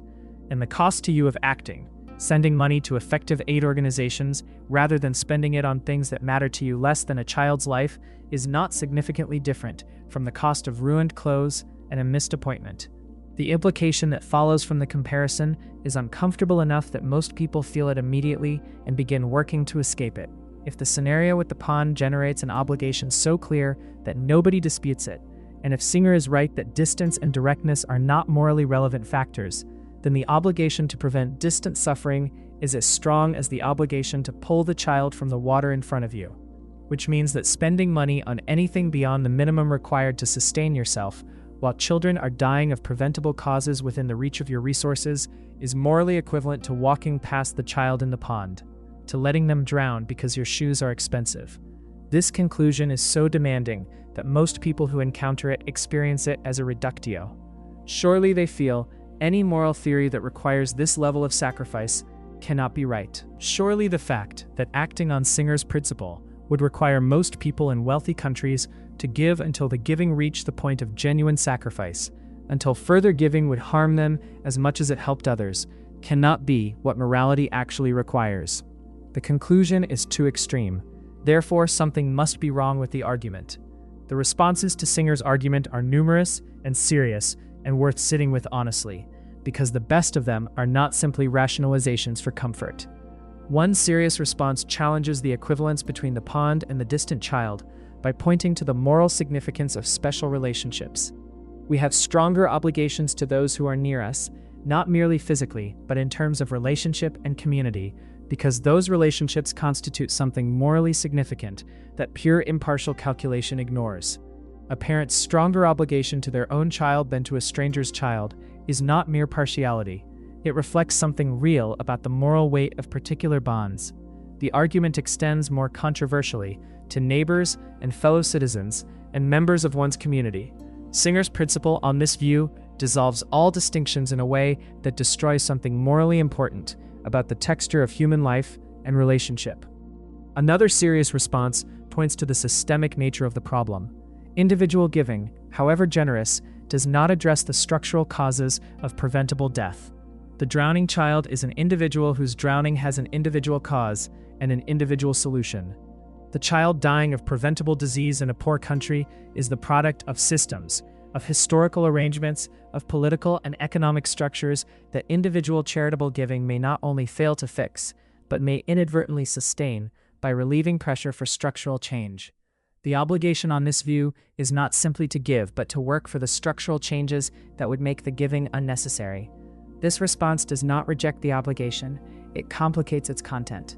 A third response, less comfortable to make but philosophically serious, questions whether the demandingness of a moral principle is a reason to reject it. The argument that Singer's principle cannot be right because it asks too much has a troubling structure. It is essentially an argument that morality should not be too inconvenient. But the history of moral progress is partly a history of recognizing that previous generations were wrong to find certain obligations too inconvenient to honor. The inconvenience of treating enslaved people as persons was not a mark against the obligation. The demandingness of Singer's principle, if the underlying argument is sound, is not evidence against it. It is evidence about the moral situation we are actually in. What Singer's thought experiment does, even for people who resist his conclusion, is make the comfortable distance feel examined rather than natural. The ease with which most people in wealthy countries move through their lives while children die of causes that their resources could prevent is not a neutral fact that moral theory can comfortably ignore. It requires justification. The question is what justification is adequate, and the answer is genuinely contested. But the pond is there, and the child is in it, and the distance that makes the far version easier to walk past than the near version is not obviously a morally relevant distance. It is a psychologically relevant one, which is not the same thing. The clothes are already wet. You are already in the water. The only question that remains is whether the obligation ends when you can no longer see the child's face, or whether the face and the obligation it carries was always independent of how clearly you can see it, and whether the looking away was ever really the same thing as the child not being there. Chapter 14, The Original Position. There is a thought experiment that begins with an act of imagination so complete, that most people find it genuinely difficult to perform. You are asked to design a society, not to design it from where you currently sit, with your current knowledge of your own position in the world, your income and your education and your health, and the country you were born in, and the family that raised you, and the talents you happen to have, and the disadvantages you happen to carry. All of that is removed. You are placed behind what the philosopher who invented this thought experiment called a veil of ignorance. Behind the veil, you do not know who you will be in the society you are designing. You do not know your race, or your gender, or your class, or your natural abilities, or your conception of what makes a life good. You know general facts about human psychology, and economics, and social organization, but you do not know where in the society you will land when the veil is lifted. From behind this veil, you are asked to choose the principles that will govern the society, the distribution of rights and opportunities and resources, the rules that determine who gets what and on what basis, the structures that will shape every life lived inside the society, including yours, whose specific content you do not yet know. John Rawls developed this thought experiment over several decades and published his major work on it in 1971 in a book called A Theory of Justice that became one of the most discussed works of political philosophy of the 20th century. His argument was that the original position, the situation behind the veil of ignorance, was the right place from which to think about justice, because behind the veil, self-interest and justice converge. The principles you choose for self-interested reasons, not knowing where you will land, will tend to be fair principles, because you cannot design the system to benefit your position when you do not know what your position will be. What principles, Rawls argued, would a rational person choose from behind the veil? His answer had two parts. The first was that everyone would choose a society that guaranteed equal basic liberties for all. Freedom of speech, freedom of conscience, freedom of association, the basic political rights that make a person a citizen rather than a subject. These would be chosen because any rational person, not knowing whether they would be in the majority or the minority, whether their beliefs would be popular or unpopular, whether they would be the kind of person whose freedoms need protecting against the power of others, would want these liberties to be secured, regardless of who they turned out to be. The second part was more specific and more contested. Rawls argued that a rational person behind the veil would choose a principle he called the difference principle. This principle says that inequalities in the distribution of wealth and opportunity are only justified if they benefit the least advantaged members of society, not if they benefit the average, not if they produce the greatest total wealth, only if the people at the bottom are better off than they would be under a more equal arrangement. The reasoning is straightforward from behind the veil. Since you do not know whether you will be wealthy or poor, talented or struggling, advantaged or disadvantaged, you would not choose a system that maximizes total wealth while allowing some people to be desperately poor. The risk of being at the bottom is too great. You would choose a system that prioritizes the floor, that makes the worst position in the society as good as it can be, because that is the position you might occupy. The objections to Rawls are serious and come from both directions. From one side, the libertarian critique argues that the original position is rigged toward a particular kind of egalitarianism that ignores the moral significance of how distributions arise. Robert Nozick, whose utility monster and experience machine have appeared in earlier chapters, argued that what matters is not the pattern of distribution, but the process by which it was produced. If people freely exchange their holdings, the resulting distribution is just, regardless of whether it satisfies the difference principle. The original position, by focusing entirely on end states, ignores the moral weight of the choices and transactions that produced them. From the other side, communitarian critics argue that Rawls's thought experiment imagines a self that is impossibly thin. The veil of ignorance strips away not just accidental features of the self, but constitutive ones. You are not merely a person who happens to have a particular cultural identity, a particular set of deep commitments, a particular vision of the good that is inseparable from who you are. You are partly constituted by these things. A self behind the veil of ignorance is not a self stripped of accidental features. It is a self stripped of what makes it a self in the first place. The choices made from behind such a veil do not represent what real people with real commitments would choose. They represent what an abstraction would choose. Both objections have genuine force, and yet the original position retains something that neither objection fully dismantles. Because the question it asks, the question of what you would choose if you did not know where you would land, is a real question that produces real information about what people actually value when their self-interest is genuinely set aside.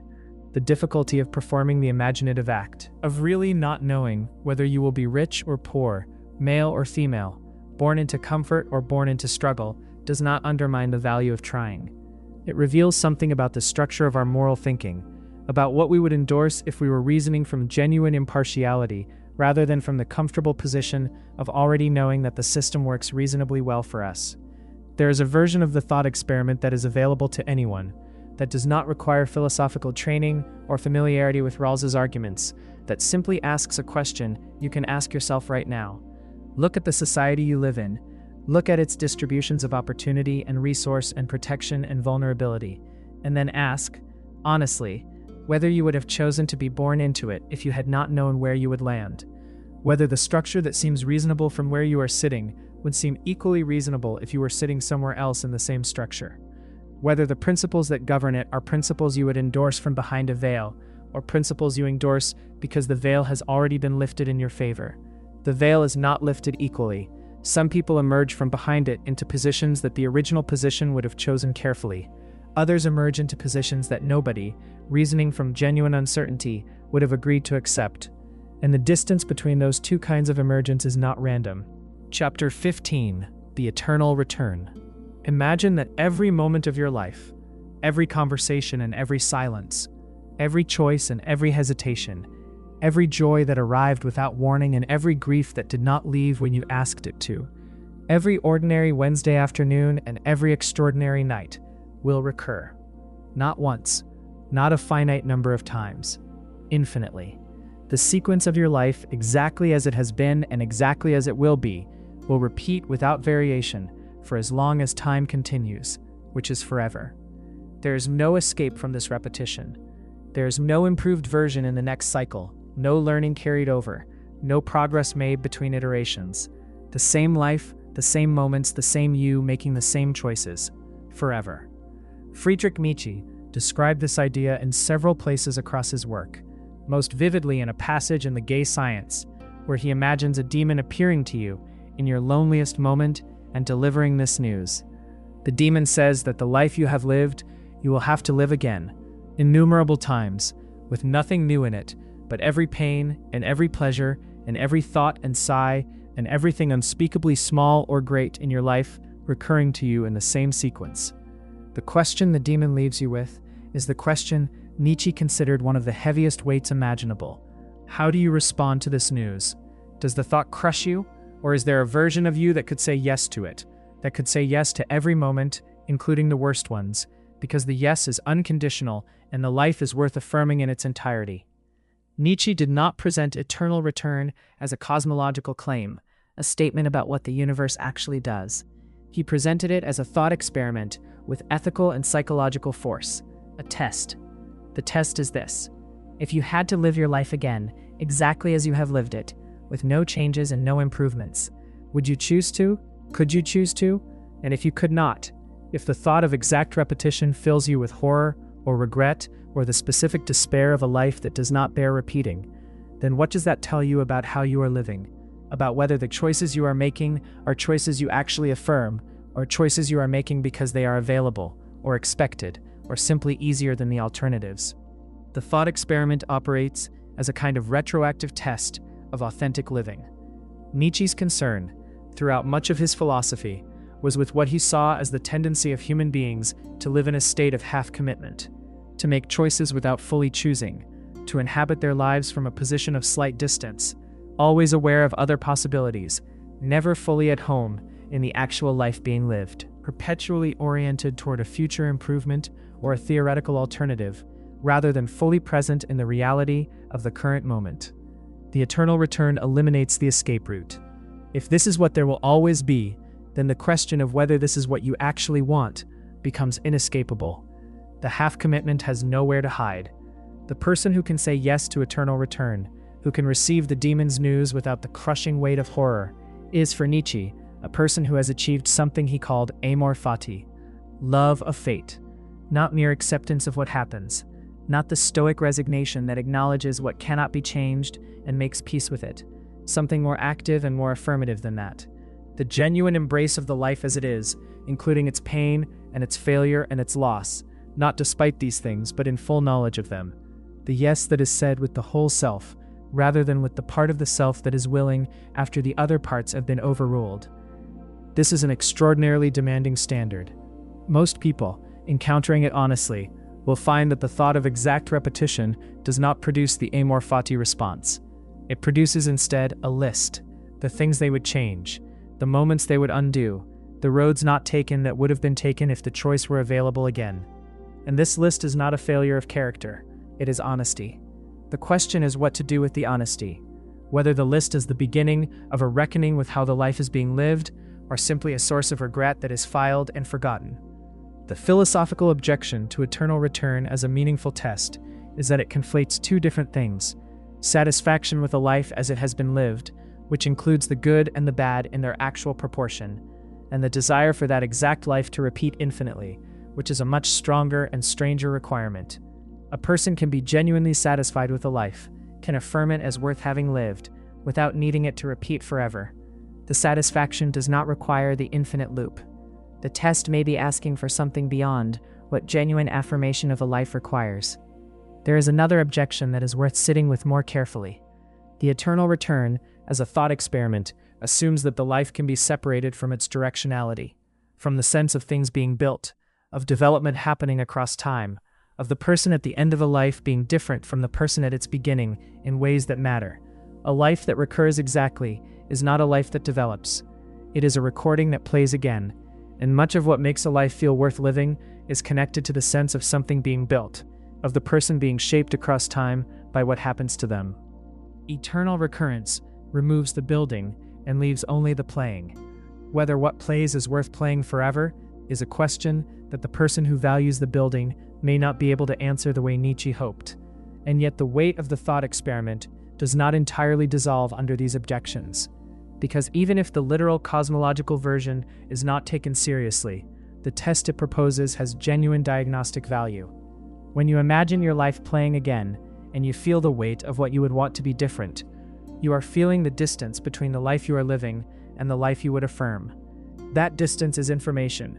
It is pointing at something, not at regret for its own sake, not at the paralysis of endless reconsideration, but at the choices that are still ahead and that will also recur forever if everything recurs, and that are therefore also the choices that the test is asking you to make differently. The demon appears in your loneliest moment. The news arrives in the quiet where all the distractions have gone, and the question sits there, patient and enormous, the way only the truly important questions can sit. Would you choose this? All of it, again.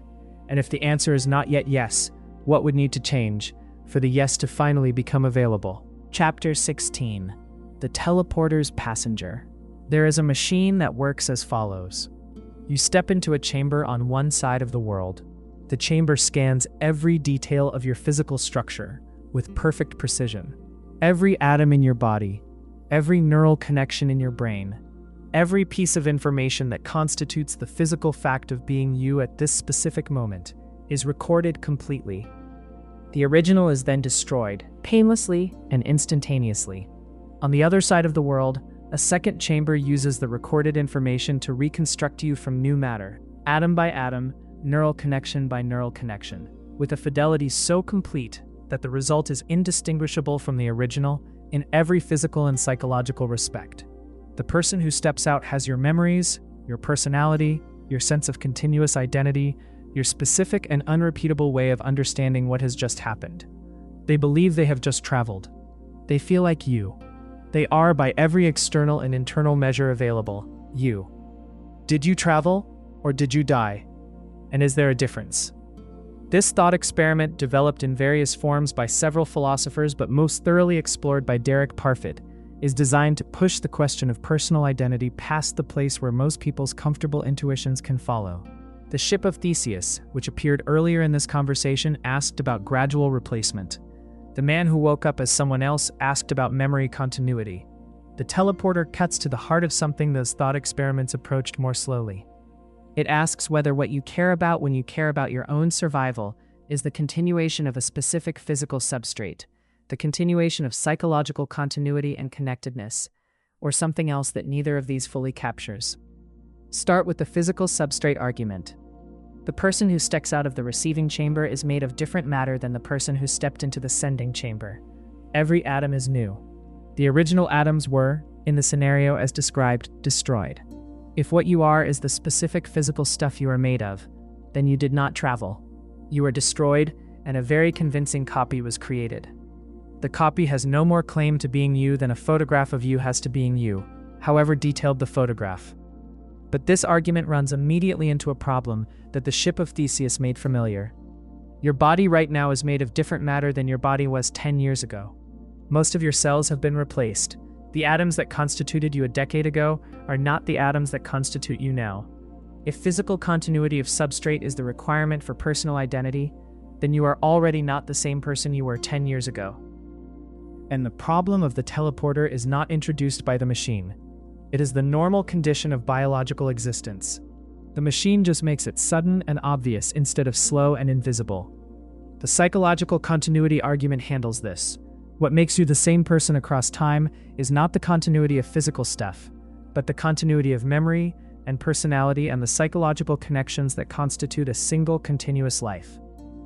The person who steps out of the receiving chamber has all of your memories, all of your personality, all of your psychological characteristics. By the psychological continuity criterion, they are you. The journey was real. The continuity was preserved. The only thing that changed was the matter, which was already changing anyway. But Parfit designed a variant of the thought experiment that stresses this response. Suppose the machine malfunctions slightly. Instead of destroying the original, it fails to do so. The person in the sending chamber steps out, slightly disoriented from the process, but otherwise fine. The person in the receiving chamber also steps out, with full psychological continuity, believing they have just traveled. There are now two people, both with equal claim to being you, both with the same memories, the same sense of continuous identity, the same psychological connection to your past. Which one is you? The answer cannot be both, because identity does not work that way. If you are one person and the copy is a different person, they cannot both be you. But nothing has changed about their respective claims to the identity. If the receiving chamber person was you in the version where the sending chamber person was destroyed, they are the same person in the version where they were not. Their psychological continuity is identical in both versions. What changed was not anything about them, it was only whether the original continued to exist. Parfit's conclusion from this was radical. What we care about when we care about our own survival is not identity in the strict philosophical sense. Identity is an all-or-nothing relation. Either the future person is you, or they are not. But what we actually value when we value our own continuation is something that comes in degrees. Psychological connectedness, the relationships between present states and future states, the memories, the personality continuities, the projects and commitments that link one time slice of a life to another. These can be more or less strong. They do not require the strict identity that common sense assumes.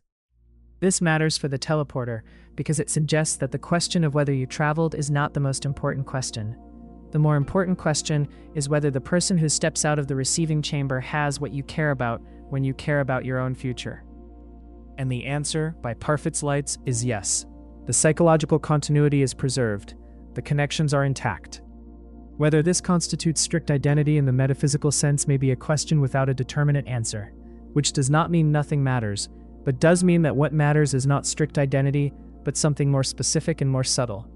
The thought experiment produces a particular discomfort in the people who sit with it long enough. The discomfort is not primarily about teleporters. It is about what is revealed when the teleporter's logic is applied to ordinary life. You are not connected to your past self by strict identity either. The psychological connections are strong in the short term and weaker across decades. The person you were at 7 years old is connected to you now by a chain of overlapping connections, but the links at the far end of the chain are thin. The 7-year-old's direct psychological connections were to the 8-year-old, the 8-year-old's to the 9-year-old, and so on, across a chain so long that the 7-year-old and the present you share fewer direct connections than you share with yourself yesterday. The teleporter makes the problem vivid and sudden, but the problem was always there, woven into the ordinary passage of time, hidden by the smoothness of the transition. The person who steps out of the receiving chamber looks at their hands. The hands are new. The memories are old. The sense of being themselves is complete. And the question of whether the journey was real is less interesting ultimately than the question they are now standing inside. which is the same question everyone wakes up inside, every morning, without a machine to blame for it. Chapter 17. The Library of Everything. There is a library that contains every book that has ever been written or ever could be written. Not a large library in the ordinary sense of large. A library of incomprehensible size, shelf after shelf after shelf, extending in every direction without visible limit, containing every possible arrangement of letters and spaces and punctuation marks up to a certain length. Every combination, every permutation, every book that exists, every book that does not exist but could. Every book written in every language, every book written in no known language. Every book of pure gibberish, every book that is almost pure gibberish but contains buried in its noise a sentence of devastating clarity. Every book that has ever been written in every version that anyone ever considered writing. And every book that was never written but that someone once thought about writing before setting the idea aside. This library was imagined by Jorge Luis Borges in a story called The Library of Babel, written in 1941, and the implications he drew from it have occupied philosophers and mathematicians and literary theorists ever since. The library is not metaphorical. Borges treated it as literally possible in principle, because the number of possible books, while unimaginably large, is finite if books have a fixed maximum length and use a fixed alphabet. Finite means the library contains everything, and everything means things that should not be possible. Somewhere in the library is a book that contains, written with perfect accuracy, the complete history of your life from your first moment of consciousness to your last. Every thought you have ever had, every conversation, every moment of private shame and private joy. The things you have never told anyone, the things you have told everyone, the texture of your dreams, and the content of your fears, and the specific quality of the afternoon when you were 7 years old, and something happened that you have never been able to fully describe, because you did not have the words for it. And the words for it exist somewhere in the library too, in a book you will never find. And somewhere else in the library, perhaps nearby on the same shelf, or perhaps at an unimaginable distance, is a book that contains the exact date of your death. Not a prediction, not a probability, the fact, written before it happened, in the same way that a book can contain the fact of a historical event that occurred after the book was printed, if the printing was done after the event. The book is there, the date is there, the information exists in the library, the same way all information exists in the library, as a combination of letters that happen to be true when they were arranged this way. The immediate question the library raises is whether the existence of such a book changes anything about your situation. You did not know the date before. You do not know it now, because you cannot find the relevant book among the incomprehensible millions of books that contain false dates alongside the one that contains the true one. The information exists but is inaccessible. Does inaccessible information have the same force as accessible information? If a book contains the date of your death but you can never read it, are you in any meaningful sense living in the shadow of that date? Or is the difference between a date written in an unreadable book and a date that does not exist anywhere the kind of difference that does not make a difference? Most people feel intuitively that it does not change anything. If you cannot access the information, it is functionally equivalent to the information not existing. The date in the library has no power over you that the absence of a date would not equally have. Your experience of uncertainty about when you will die is identical in both cases. The library is a curiosity, not a constraint. But push the thought slightly further and the intuition begins to wobble. The book containing the true date of your death was, in some sense, always there. Not literally, because Borges imagined the library as a physical space that would need to be built. But the logical space of all possible true statements about your life existed before you were born. The facts about your future, including the date of your death, are in whatever sense facts exist before they are known, already fixed. The book is a concrete image of an abstract reality that physicists and philosophers have argued about for centuries. Whether the future is in some sense already written, whether the timeline of the universe is a four-dimensional structure in which past and future equally exist, and what we call the present is simply the slice we happen to be moving through. The physicist Julian Barbour has argued for a view of time in which the future is as real as the past, in which all moments exist simultaneously in a timeless structure, and the experience of time passing is a feature of conscious experience within the structure, rather than a feature of the structure itself. On this view, The book in the library is not just a logical possibility, it is a description of something real. The date is fixed, the story is complete. You are reading a chapter of a finished book while experiencing it as unwritten. Whether this view is correct is one of those questions on which physics and philosophy are still genuinely uncertain. The block universe, as it is sometimes called, has serious defenders and serious critics. The uncertainty is real, but the library thought experiment does not require resolving the physics. It asks a more accessible question. How do you live in relation to a future that may or may not be already fixed? Whether or not the book exists in any deep metaphysical sense, you live as though it might. You plan and hope and dread and work toward things that may or may not come, in a future that may or may not be open to your influence. Borges himself was interested in the library, not primarily as a metaphysical argument, but as an image of the relationship between meaning and randomness. The library contains every true book, but it contains an incomparably larger number of false books, near true books, almost true books, books that are true in every detail except one crucial fact that is slightly wrong. The truth is in there, but it is surrounded by such an overwhelming quantity of falsity and near truth that finding it is, for practical purposes, impossible.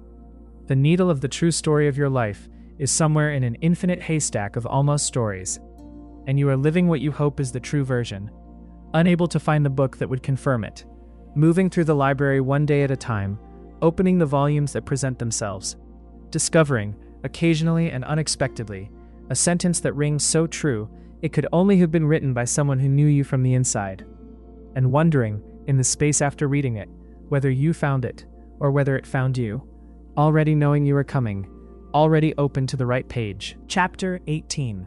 The Demon Who Doubts Everything. There is a man sitting alone by a fire. He is in his early 30s, which is younger than the project he has set himself seems to require. The project is this. He has decided that at some point in his life, he must demolish everything he believes and start again from the foundations, keeping only what can be shown to be absolutely certain and building back up from there. He has decided that the time is now. The fire is warm. The room is quiet. He begins. The method he chooses is radical and deliberate. He will not try to identify specific false beliefs and correct them one by one. That would take forever and would miss the deeper problem, which is that false beliefs are often supported by other false beliefs, so that correcting the surface without examining the foundations leaves the structure as unsound as it was before. Instead, he will apply a single principle. If he can find any reason at all to doubt a belief, any possible scenario in which the belief might be false, he will set the belief aside as uncertain. He is looking not for what is probably true or what seems true or what he has always taken to be true. He is looking for what cannot possibly be doubted, what remains standing after the most thorough possible skeptical demolition. He starts with the senses. Can he trust what he sees and hears and touches? He cannot. He has been deceived by his senses before. The stick that looks bent in water is straight when removed. Distances are misjudged. The senses produce errors with enough regularity that they cannot serve as an absolutely certain foundation. They are out. But the errors of the senses are corrections made against a background of other sensory experience. Is it possible to doubt more radically than this? Yes, he decides. He might be dreaming. Right now, sitting by this fire, he might be asleep somewhere and dreaming of sitting by a fire with perfect vividness. He has had dreams that felt entirely real while they were happening. There is no feature of current experience that he can point to with certainty as proof that it is not a dream. Dreams are out. Even in a dream, he considers, there might be some things that remain true. A dream of a fire is not a real fire, but 2 + 2 = 4 whether you are dreaming or awake. Mathematical truths, simple logical relations, the basic structures of number and geometry, these seem to survive the dream doubt. They are not contingent on any particular experience. They would be true in any possible world. But then he introduces the most radical doubt of all. Suppose, he says, that there is a demon. Not a demon in the theological sense, but a hypothesis, an all-powerful deceiving being whose entire purpose is to make him believe false things.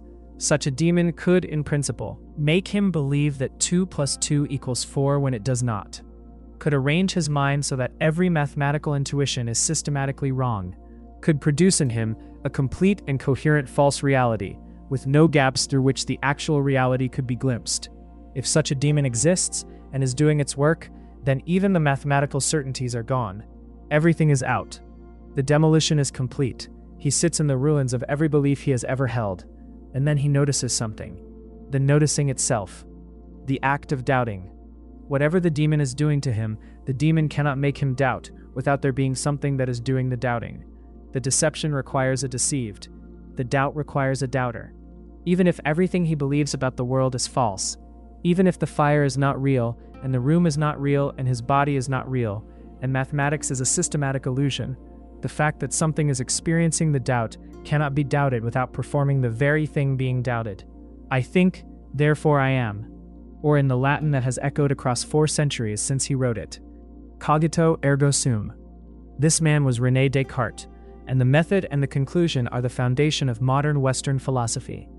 The project of rebuilding certainty from the one undeniable ember has occupied philosophers ever since, most of them concluding that Descartes built too quickly and too confidently on the ember he found, but almost none of them disputing the validity of the doubt or the cogito that survived it. What Descartes did with the ember was move quickly to establish that God exists and is not a deceiver, and therefore that the senses and reason can be trusted when used correctly. This step has been criticized by almost every philosopher who followed him as one of the least convincing moves in the history of the discipline. The leap from I think, therefore I am, to the existence of a non-deceiving God is enormous, and the arguments Descartes offered for it have not convinced many readers. What was solid turned out to be a narrow ledge, and what was built on it tilted accordingly. But the doubt itself, the method of systematic skepticism, the willingness to set aside everything that could possibly be wrong in order to find what could not be, produced something that survives the failures of the reconstruction project. It produced a clarity about what certainty requires and how rarely it is achieved. Most of what we believe is not certain in Descartes' strict sense. Most of what we believe is probable, or useful, or supported by good evidence, or simply held because it has always been held, and has never failed us badly enough to be questioned. The demon thought experiment does not leave us with the conclusion that nothing can be known. It leaves us with a better calibrated sense of what the difference is between knowing something and being very confident about it. There is also something the cogito reveals that Descartes himself may not have fully appreciated. The thing that survived the demolition is not a fact about the external world. It is not a fact about matter or mathematics or God. It is a fact about the experiencing, about the fact that there is something it is like to be thinking these thoughts, doubting these doubts, sitting by this fire whether the fire is real or not. What the demon cannot remove is the presence, the awareness itself, not the content of the awareness which might be entirely fabricated, but the bare fact of there being awareness at all. The ember is not I know, therefore I am. It is not even I think, therefore I am, in the sense of thinking as calculation or reasoning. It is something more immediate than reasoning. The awareness that is present before it becomes aware of anything specific. The light that is on before it illuminates any particular object. This is what the demon could not touch, not because it is hidden from the demon, but because it is not a belief at all. It is the condition of all believing. The thing that any doubt, including the most radical doubt, is itself an instance of. The fire in the room may not be real. The man sitting by it may not have a body. The room may be a dream inside a dream, inside a deception that goes all the way down.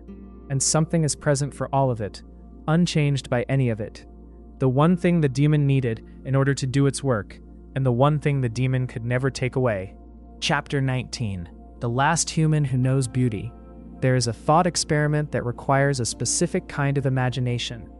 Not the imagination of something dramatic or violent, but of something much quieter and in its own way, more devastating. Imagine that every conscious being in the universe has ceased to exist. Not through catastrophe, not through anything that left scars on the physical world. Simply gone. The universe continues. The laws of physics continue to operate. Stars continue to fuse hydrogen into helium and to produce in the process light that travels outward in every direction. Planets continue to orbit. Atmospheres continue to circulate. Oceans continue to move. And somewhere on a planet that was once inhabited, a sunset occurs. The light from the local star strikes the atmosphere at a low angle, and the shorter wavelengths scatter, and what remains is a spread of orange and red and gold that extends across the horizon with a physical structure as complex and as specific as any sunset that any conscious being ever witnessed. Is it beautiful? The question sounds almost too simple to be serious, but it sits at the intersection of some of the most contested questions in philosophy. Questions about the nature of aesthetic properties, about whether beauty is in the world or in the mind that perceives the world, about whether there is any fact of the matter about what is beautiful, or whether beauty is always and entirely a response produced by a specific kind of consciousness encountering a specific kind of stimulus. The view that beauty exists independently of any perceiver is called aesthetic realism. On this view, the sunset is beautiful whether anyone sees it or not. Beauty is a feature of the world in the same way that the wavelength of light is a feature of the world. It does not require a mind to exist. It simply is, in the object or the arrangement of properties, waiting to be perceived when a perceiver comes along. The perceiver discovers the beauty rather than creating it. A world with no perceivers is a world full of beauty that no one is experiencing, not a world without beauty. This view has an intuitive pull that is worth taking seriously. When we encounter something we find genuinely beautiful, the feeling is not typically one of having produced something. It is one of having found something, of having been met by something that was there to be found. The beauty of a great piece of music feels like it belongs to the music, not like it is something we brought to the music and could have brought equally to any other piece. The asymmetry between what moves us and what does not feels like a real asymmetry in the world, not merely a fact about our preferences. But the realist view faces serious difficulties when examined closely. The most persistent is the problem of perceptual variation. Different creatures with different sensory systems would perceive the sunset differently. A bee, whose vision extends into the ultraviolet, sees the world in ways that cannot be straightforwardly mapped onto human visual experience. A creature whose sensory apparatus had no analog to human color vision would receive the light from the sunset as different information entirely. If beauty is a feature of the world, it should be a feature that is accessible to any sufficiently sophisticated perceiver. But the history of aesthetic experience suggests that what is beautiful varies not only across species, but across human cultures, historical periods, and individuals. The variation is difficult to reconcile with a fixed feature of an objective world. The opposing view, aesthetic anti-realism or subjectivism, says that beauty is a response produced by minds, not a property possessed by objects. The sunset is not beautiful. The sunset produces, in beings with the right kind of nervous system and the right kind of aesthetic sensitivity, an experience that those beings describe as the experience of beauty. The beauty is in the experience, not in the sunset. Remove the experiencers, and you remove the beauty. The empty universe contains no beauty for the same reason that it contains no boredom or no humor. These are categories that require minds to exist. The subjectivist view has its own difficulties. It seems to imply that when we disagree about whether something is beautiful, we are not really disagreeing about anything. We are merely reporting different responses, in the same way that someone who prefers coffee and someone who prefers tea are not disagreeing about a fact, but simply reporting different preferences.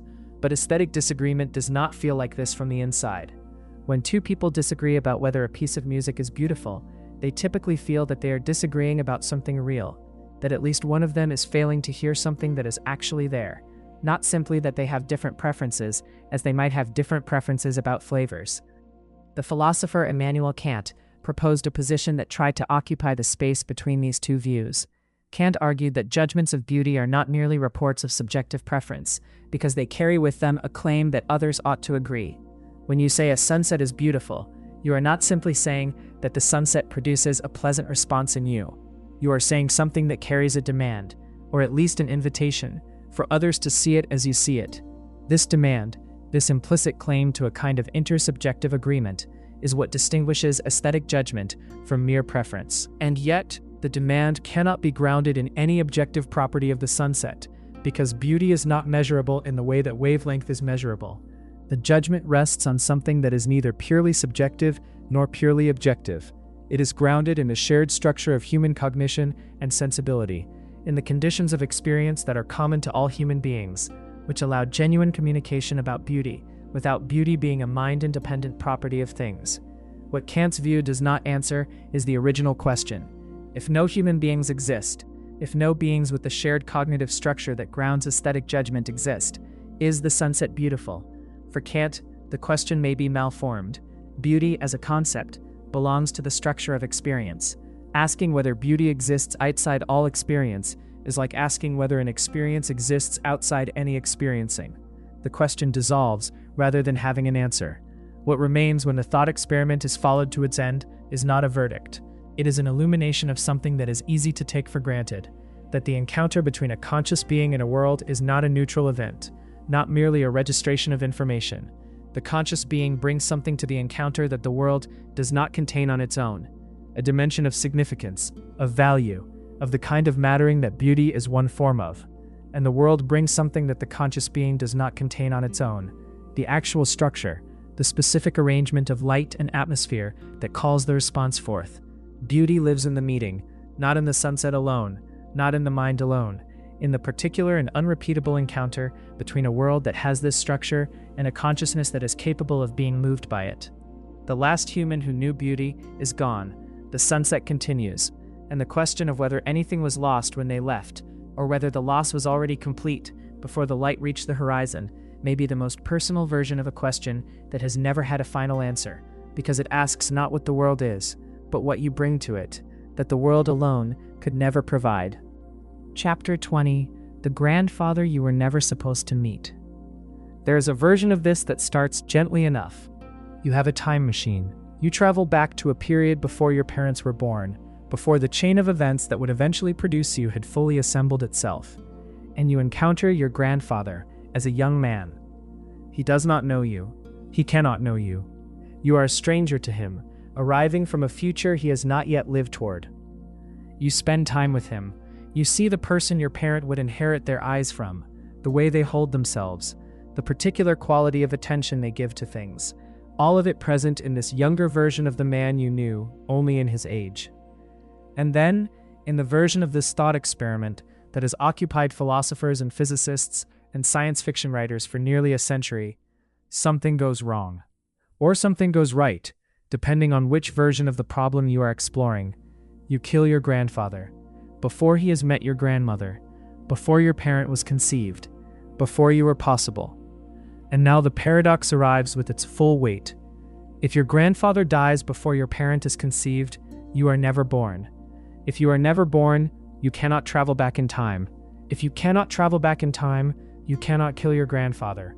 If you cannot kill your grandfather, he lives. If he lives, your parent is born. If your parent is born, you are born. If you are born, you can travel back in time. If you travel back in time, you kill your grandfather. And so on, in a loop that has no stable resolution. Each element of the chain undermining the element it depends on, the whole structure collapsing under its own logical weight. This is the grandfather paradox, and the reason it has survived so long as a philosophical puzzle is not that anyone actually expects to travel back in time and commit this particular act. It is that the paradox is a precise and vivid image of the most fundamental tension in questions about time, causality, and the freedom of action.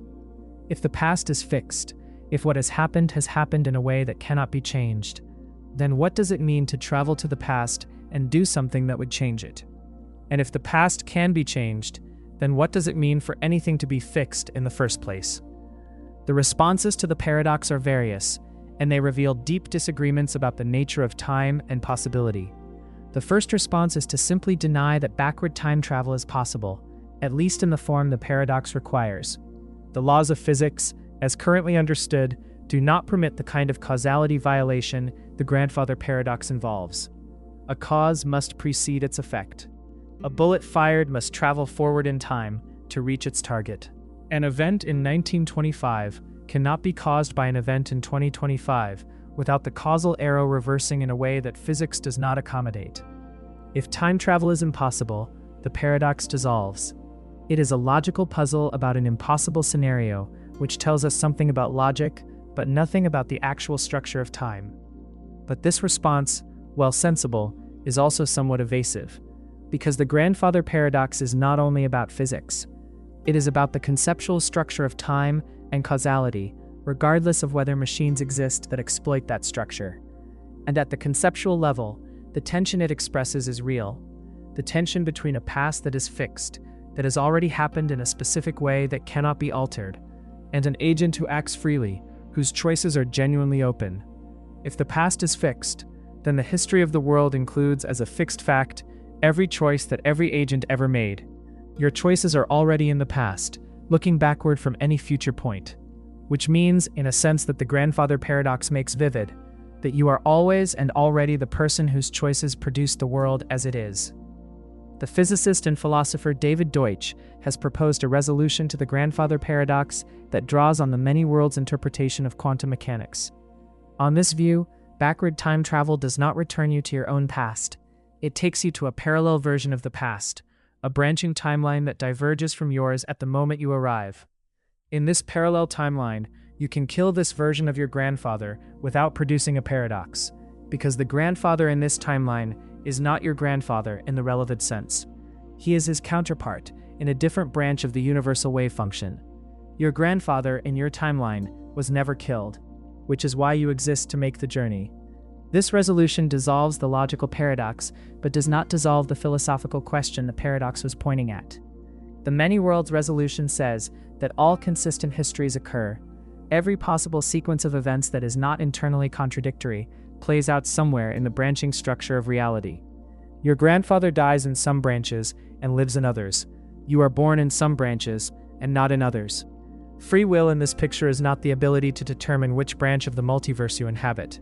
You inhabit all of them, in your various versions.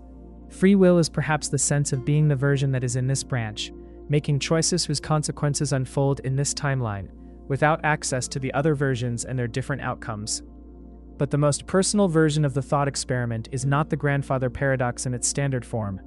It is the quieter version that does not involve killing anyone, the version that asks about the chain of contingencies that produced you.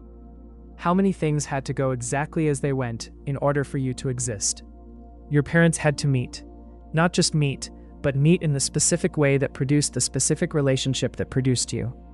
The meeting depended on where each of them was living, which depended on choices they made and events that happened to them, which depended on their parents' lives, which depended on their grandparents' lives, which depended on an unbroken chain of contingencies stretching back through every generation to whatever first moment of life started the sequence that eventually led here. The chain is so long and so dependent on each of its specific links that the probability of you existing, calculated from any point sufficiently far back, approaches zero. Not metaphorically, in any realistic calculation of the probability that this specific sequence of encounters and choices and survivals and conceptions produced exactly you, the number is so small that the word improbable does not begin to describe it. You are, in the most precise sense available, an extraordinarily unlikely outcome, a particular arrangement of matter and experience that required the entire previous history of the universe to be exactly as it was in order to be here. The grandfather paradox asks what would happen if you went back and changed one thing. The quiet answer is that you would not be here to ask the question. The chain that produced you runs through every event in your ancestors' lives, including the trivial ones, the missed trains and the changed plans, and the chance encounters that seem to mean nothing. Change any of them, and the specific arrangement that is you becomes a different arrangement or no arrangement at all.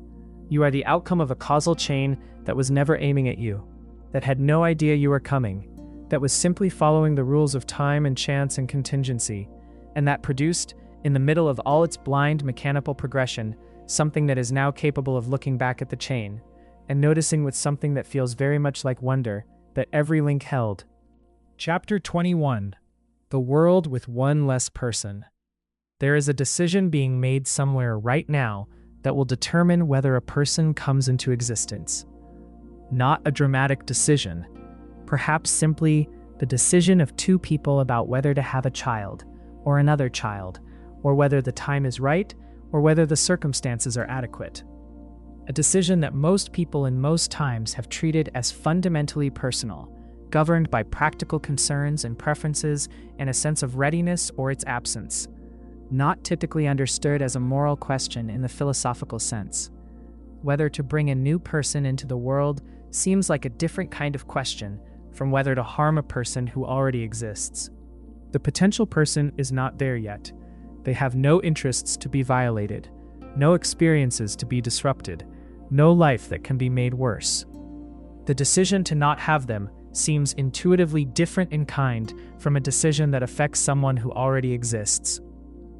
But this intuition, examined carefully, turns out to be less stable than it first appears, and the instability opens onto some of the deepest and most contested questions in moral philosophy. Questions about whether existence is a benefit, whether non-existence is a harm, whether future people have interests that present people have obligations to consider, and whether the decision to bring a person into the world can ever be wrong simply because of what that world contains. The philosopher Derek Parfit, whose work on personal identity has appeared in earlier chapters, spent years on what he called the repugnant conclusion, a problem that arises from taking the interests of future people seriously in a specific way. The reasoning goes like this: if it is good to bring happy people into existence because the world with more happy people in it is better than the world with fewer, then the best world would be the one with the largest possible number of people, even if the happiness of each person was very small, provided the total happiness was greater than in a world with fewer people living better lives. The conclusion that a world of vast numbers of people living lives barely worth living is better than a world of fewer people living extraordinarily rich lives strikes almost everyone as wrong. Parfit called it repugnant. But the reasoning that leads to it is difficult to fully block without giving up something that also seems right. The difficulty is that standard utilitarian thinking, which says we should maximize welfare, has no principled way to exclude future people from the welfare calculation. Future people will have experiences. Those experiences will be better or worse, depending on decisions made now. If we take seriously the idea that what matters morally is welfare, and if welfare includes the welfare of people who will exist in the future, then the decisions we make now about how many people will exist and in what conditions are among the most morally significant decisions possible. The sheer number of future people, extending across potentially thousands of years, dwarfs the current population. Almost any decision made today, evaluated by its effects on the total welfare of all people who will ever exist, is primarily a decision about the future rather than about anyone alive now. David Benatar has pushed in the opposite direction with an argument that most people find initially repellent, and that is designed to be taken seriously rather than dismissed. His asymmetry argument claims that bringing people into existence is always, to some degree, a harm, because existence always involves suffering, and the absence of suffering is good, even if there is nobody to enjoy that absence, while the absence of pleasure is not bad if there is nobody to miss it. The asymmetry between the badness of suffering and the neutral rather than good quality of the absence of pleasure means that non-existence is, in a precise sense, better than existence, because non-existence involves neither suffering nor the loss of pleasure. The potential person who is never born is spared the suffering of a life without being deprived of anything, since there is no one who can be deprived. Most people reject this conclusion, and not simply from self-interest or the desire to affirm their own lives. The rejection runs deeper. It feels wrong in a way that connects to something fundamental about the value of existence. The life that contains suffering also contains joy, connection, meaning, the specific and unrepeatable texture of being a particular person in a particular time. The person living that life does not typically experience it as something they would have been better off never entering. And the intuition that existence is generally a benefit, that people are on balance glad they were born, is not easily dismissed as a cognitive bias. But Benatar's argument, however counterintuitive its conclusion, performs an important function. It forces attention onto the asymmetry between the two kinds of not bringing into existence that are normally elided. The decision not to have a child when conditions are good is treated the same way as the decision not to have a child when conditions are terrible. But if the welfare of the potential child matters morally, these decisions are different. The decision not to bring a child into a life of severe suffering is different from the decision not to bring a child into a life of flourishing. The potential child in the first case is spared something bad. The potential child in the second case is not brought into something good. Whether the absence of a good life is as neutral as the absence of a bad one is exactly what the argument is designed to put pressure on. The decision to bring a person into existence is not like other decisions because it creates the subject of the experience rather than affecting a subject who already exists. This is what makes the moral analysis so difficult. The usual framework for evaluating decisions asks about their effects on people. A decision that brings new people into existence does not affect the people it brings into existence in the way that other decisions affect existing people, because before the decision, those people do not exist to be affected.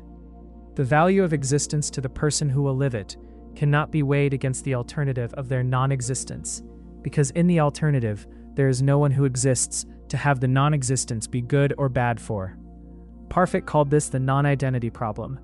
The specific person whose welfare we are considering is identical to the decision that brought them into existence. A different decision would have produced a different person or no person. You cannot harm a specific person by bringing them into existence in difficult conditions rather than not bringing them into existence at all, because the alternative to existing in those conditions is not their existing in better conditions. It is their not existing. And non-existence is not worse than existence for the person who does not exist, because there is no such person. What your answer to these questions reveals about how you value existence is not a simple thing to read. The person who finds Benatar's conclusion repellent is likely someone for whom the specific and contingent fact of being alive, with all its difficulty, carries a value that no abstract welfare calculation captures. The person who finds Parfit's repugnant conclusion difficult to block is likely someone who takes seriously the moral weight of future experience, in a way that many people implicitly want to honor without following to its consequences. Both responses connect to something real. The world with one less person is a world where something did not happen that could have happened. Whether anything was lost depends entirely on whether you think a life that has not yet begun can already be something worth having. Chapter 22: The Infinite Monkey and the Accidental Masterpiece. There is a theorem, stated first in casual philosophical language and later examined with mathematical rigor, that says if you place a monkey at a typewriter and give it infinite time, it will eventually type every possible sequence of characters, including every book ever written, including every book that could ever be written, including the complete works of Shakespeare, the full text of every scientific paper ever published, the private diaries of every person who ever lived, and this exact sentence, including the specific arrangement of words that follows it in ways that have not yet been written. The theorem is not about monkeys.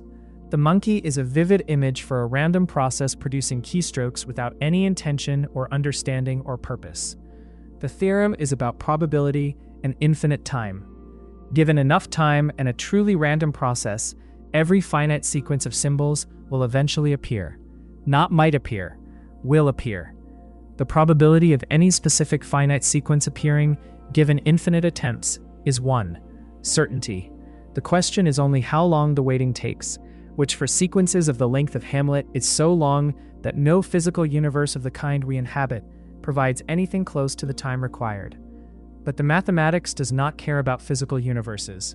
In the mathematical space of infinite time, the monkey types Hamlet, types it again, types every variation of Hamlet in which a single comma is different, types every version that could have been written if Shakespeare had made different choices at every point. The first thing this thought experiment does is illuminate the relationship between improbability and meaning. Hamlet is extraordinary. The monkey's exact reproduction of Hamlet is considered purely as a sequence of symbols, equally extraordinary in the probabilistic sense. Both are specific sequences drawn from an astronomical number of possible sequences. The probability of the random process producing either one is the same, and yet we experience them as profoundly different. One is a masterpiece, the other is an accident. The difference is not in the sequence of symbols. If the symbols are identical, the difference is not detectable by examining the text. It is in what produced the sequence and why.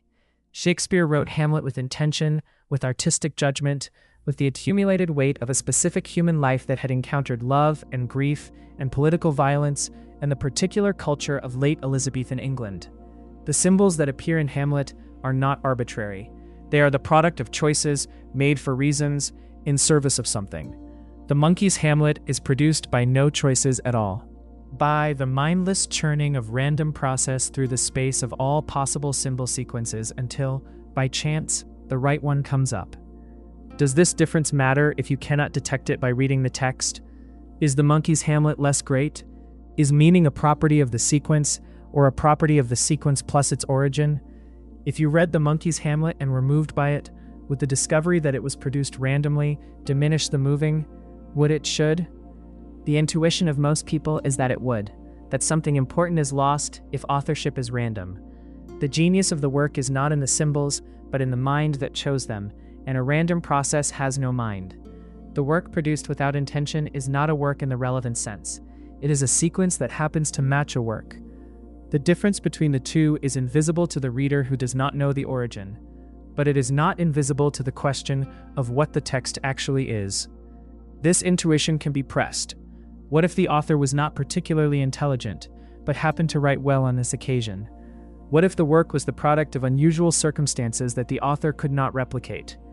What if significant portions were accidental, even in Shakespeare's version? Words chosen for sound rather than meaning, phrases that worked without the author fully knowing why. Human authorship is not purely intentional. It is a mixture of intention and chance, of deliberate choice and the random availability of the right word at the right moment. The line between Shakespeare's Hamlet and the monkey's Hamlet is not as sharp as the thought experiment initially suggests. It is a spectrum from more intentional to less intentional, with the monkey's version at one extreme and something else at the other, and most actual creative work somewhere in between. The thought experiment's second function is what it reveals about the universe itself.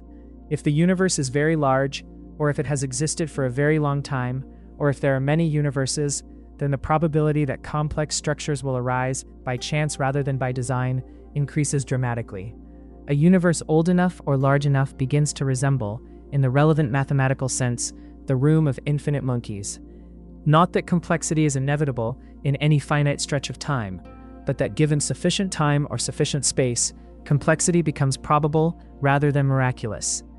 The fine-tuned constants that an earlier conversation in this series examined begin to look different if the universe is not a single roll of the dice, but one of an enormous number of throws. The winning combination is improbable for any given throw. It becomes probable when the throws are sufficiently numerous. This is the logic behind the multiverse response to fine-tuning. If there are enough universes, each with different constants, then the existence of at least one universe with constants permitting complexity and life is not improbable. We find ourselves in a life-permitting universe for the same reason the monkey's Hamlet is eventually found among the infinite output, not because anything aimed at this result, because sufficient randomness and sufficient time make the result inevitable. The discomfort with this response is philosophical rather than mathematical. It dissolves the meaning of the achievement. The finely tuned universe, if it is simply the winning throw among an infinite number of throws, is not the product of any intelligence. It is the monkey's Hamlet, a sequence that happens to be remarkable, produced by a process that was not aiming at anything remarkable, that would equally have produced every unremarkable sequence if those had been the ones consistent with the laws and constants that happened to obtain. Whether the universe is Shakespeare's Hamlet or the monkey's depends entirely on whether there was something that chose the constants and something that made the choices for reasons. The sequence of physical laws and constants we inhabit is, in isolation, extraordinary. Whether it is extraordinary in the way that great art is extraordinary, the product of intelligence and intention applied to the problem of what world to make, or extraordinary in the way that any improbable sequence is extraordinary simply by being the one that came up, is the question that the infinite monkey thought experiment has always been asking beneath its surface. The monkey types on, the symbols accumulate, the masterpieces appear and disappear in the output, indistinguishable from the surrounding noise to any process that cannot read. And the question of whether any of the masterpieces mean anything depends entirely on whether there is something that can read, something for whom the sequence is not just symbols, but a message, a work, a world worth inhabiting. Remove the reader and the masterpiece's noise, which suggests that meaning was never in the symbols. It was always in the meeting between the symbols and something capable of finding them significant. The monkey produces the sequence, the mind produces the meaning, and the universe, which may or may not have had a mind behind its own particular arrangement, waits to see what the minds inside it will make of what they find. Chapter 23: The Philosopher's Last Breath. In the year 399 BCE, in the city of Athens, a man stood trial for his life. He was 70 years old, not particularly imposing in appearance, known to be barefoot in most weather, famous for spending his days in public spaces asking questions of anyone willing to answer. The questions were of a specific and productive kind. They began with things people were certain about, and led, through careful examination, to the discovery that the certainty was unfounded. The people who answered his questions often ended the conversation knowing less than they thought they knew when they began. Some found this exhilarating. Many found it humiliating. Some, powerful enough to do something about the humiliation, charged him with corrupting the youth of Athens and failing to honor the city's gods. The jury was large, over 500 citizens. They convicted him by a relatively narrow margin. Under Athenian procedure, the convicted man was invited to propose a counter-penalty to the death that the prosecution sought. He could propose exile. He could propose a significant fine. He could propose something the jury might accept as an adequate alternative punishment. And given the narrowness of the conviction, something moderate might well have succeeded. What Socrates proposed was something close to nothing. He suggested, briefly and with apparent sincerity, that a man who had spent his life in service to the philosophical education of Athens deserved to be housed and fed at public expense, as the city did for Olympic victors. He offered a small fine that his friends would cover. He did not grovel. He did not recant. He did not suggest he would stop doing what he had been doing, because stopping what he had been doing, as he explained to the jury with the same clarity that had exasperated powerful people his entire life, would require him to cease being the person he was. The jury, given this, voted for death by a larger margin than they had voted for conviction. He spent a month in prison, waiting for an Athenian religious obligation to be completed before the execution could proceed. His friends arranged an escape. The plan was practical and the bribed guards were willing. He refused. He had lived his entire life under the laws of Athens, he said. He had accepted their benefits. To escape their verdict now, simply because the verdict was fatal, would be a betrayal of everything he believed about the relationship between a person and the community that formed them. He stayed. He drank the hemlock. He died discussing, with the friends gathered around him, whether the soul was immortal. This is the historical account, preserved primarily by his student Plato, and the account is known in enough detail and has been examined across enough centuries that it functions not merely as a biography, but as a thought experiment, because Socrates did not have to die. The death was a choice made in full awareness of its consequences, with alternatives clearly available, by a person who was under no illusions about what was happening.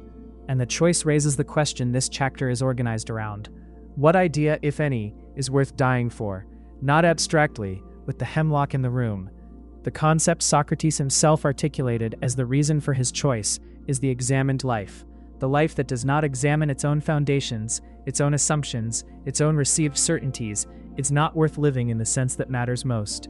Not because such a life lacks pleasure or comfort or even a kind of happiness, but because it lacks the specific quality of genuine engagement with the question of how to live, which Socrates believed to be the fundamental question a human being faces. The philosophical life, the life of honest inquiry, and the willingness to follow questions wherever they lead, regardless of how uncomfortable the destination, was not something he could practice in exile or in silence. It was constitutive of who he was. To stop it was not to save his life. It was to end the thing that made his life worth the name. This argument has a specific structure that deserves close attention. It is not the argument that philosophy is so valuable that it is worth dying for, in the way that a soldier dies for their country or a parent for their child. It is something more personal and more extreme. It is the argument that there are things so central to what a person is that to abandon them to preserve the biological continuity of the body is not a victory, but a defeat. That the self that would survive by recanting or going silent would not be a self worth the survival. That death, in this case, was not the sacrifice of life for an idea, but the refusal to commit a kind of self-murder that would have been worse than the alternative. Whether this reasoning is sound, or whether it is a magnificent rationalization, is a question that the centuries of engagement with this story have not resolved. There is a powerful counter-argument, which Socrates himself would have recognized, that the living philosopher does more philosophy than the dead one, that survival, even at a cost to integrity, is better than heroic but permanent silence, that the students who continued his work, including Plato, who was present at the death, did more for philosophy alive than Socrates would have done dead. The argument that dying for a principle is always preferable to compromising it does not obviously survive examination, and Socrates of all people would have examined it rather than accepting it as a comfortable certainty. What the story does, regardless of how the argument is resolved, is make the question concrete in a way that abstract discussions of integrity and principle never quite achieve. Most people will never face anything resembling what Socrates faced. The stakes of intellectual honesty in an ordinary life are rarely fatal. But the question of whether there are things you would not compromise, would not recant, would not disavow, even under significant pressure, is a question that a life without Socratic stakes still answers. The answer is given not in dramatic moments, but in the accumulation of small ones. The times you said what you believed when agreement would have been easier. The times you did not. The ideas you held publicly and the ones you kept quiet because the quiet was more comfortable. The convictions you maintained when they cost you something and the ones that turned out to be more flexible than you thought. The question whether any idea is worth dying for is usually asked out extreme situations that most people will never face, but its quieter version is asked every day, in every interaction where what you actually believe is in tension with what is socially available, or professionally convenient, or simply easier to say. And the pattern of answers, accumulated across a life, is what the examined life is made of. Socrates drank the hemlock in the company of his friends, still asking questions, still, by every account, himself. The question he left was not whether he was right to do it, but what it would take, in a life much less dramatic than his, to live with the same relationship to what you believe, and whether the life you are living is one that, if examined with his particular quality of attention, would hold up under the looking, or would prefer, for reasons that seem reasonable at the time, to remain in the comfortable dark of the unexamined. Chapter 24. The Moral Luck You Never Earned. There are two soldiers in the same war. They come from similar backgrounds, hold similar values, entered the conflict with similar moral commitments about how they would behave under pressure. They are, as far as anyone could tell from the outside, the same kind of person. And then the war presents them with different situations. One soldier is never placed in circumstances that would require them to do anything they would later be ashamed of. The situations they face are difficult, but not the kind that break people. They return home intact, their moral reputation undamaged, their sense of themselves as someone who behaved well under pressure, fully supported by the evidence. The other soldier is placed, through no choice of their own, in a situation of extreme moral pressure. The kind that research on human behavior in extreme conditions suggests that a significant proportion of people, including people who entered those conditions with good values and genuine intentions, do not survive with their integrity fully intact. This soldier does something they are ashamed of, something that would not have happened if they had been deployed somewhere else, something that marks them, in the moral record, as a different kind of person than the first soldier. Who is the better person? The intuitive answer is the first soldier. Their record is clean. Their behavior was good. The second soldier did something wrong and the first did not. The moral assessment seems straightforward. But the philosopher Thomas Nagel, who explored this problem in a paper that has become central to moral philosophy, asks whether the intuitive answer survives reflection. Because the first soldier's clean record is not entirely the product of their character. It is partly the product of luck. The luck of being placed in situations that their character could handle. The second soldier's failure is not entirely the product of their character either. It is partly the product of being placed in a situation that their character, perhaps like most people's character, could not handle. If the situations had been reversed, there is at least a reasonable probability that the outcomes would have been reversed too. Nagel called this moral luck, the influence of factors beyond a person's control on their moral record, on how they are judged by others and by themselves. And he identified several varieties of it, each one raising a different version of the same uncomfortable question about the relationship between character and circumstance. Resultant luck is the way the outcome of an action depends on factors beyond the actor's control. Two drivers are equally careless. One happens to drive on a road where no child runs out. The other happens to drive on a road where a child does. The second is a killer. The moral difference between them and how they are judged, how they are prosecuted, how they judge themselves, is enormous. The carelessness was identical. The luck of what the carelessness encountered was different. Circumstantial luck is the version the two soldiers illustrate, the luck of the situations you find yourself in. The person who grows up in comfortable circumstances and is never seriously tempted to steal does not know with certainty that they would not steal if they were hungry and their children were hungry and the opportunity was available. The person who has never been in a position of power over vulnerable people does not know with certainty how they would use that power. The person who has never been in a group committing violence does not know with certainty whether they would resist or participate. The research on human behavior in extreme situations is not reassuring, about the general quality of human moral fiber when circumstances become sufficiently extreme. The comfortable life that never tests us is not evidence of virtue. It is evidence of not having been tested.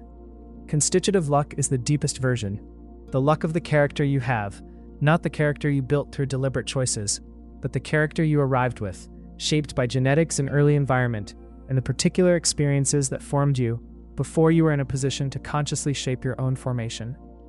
The person who finds honesty easy may have been raised in an environment where honesty was consistently modeled and rewarded.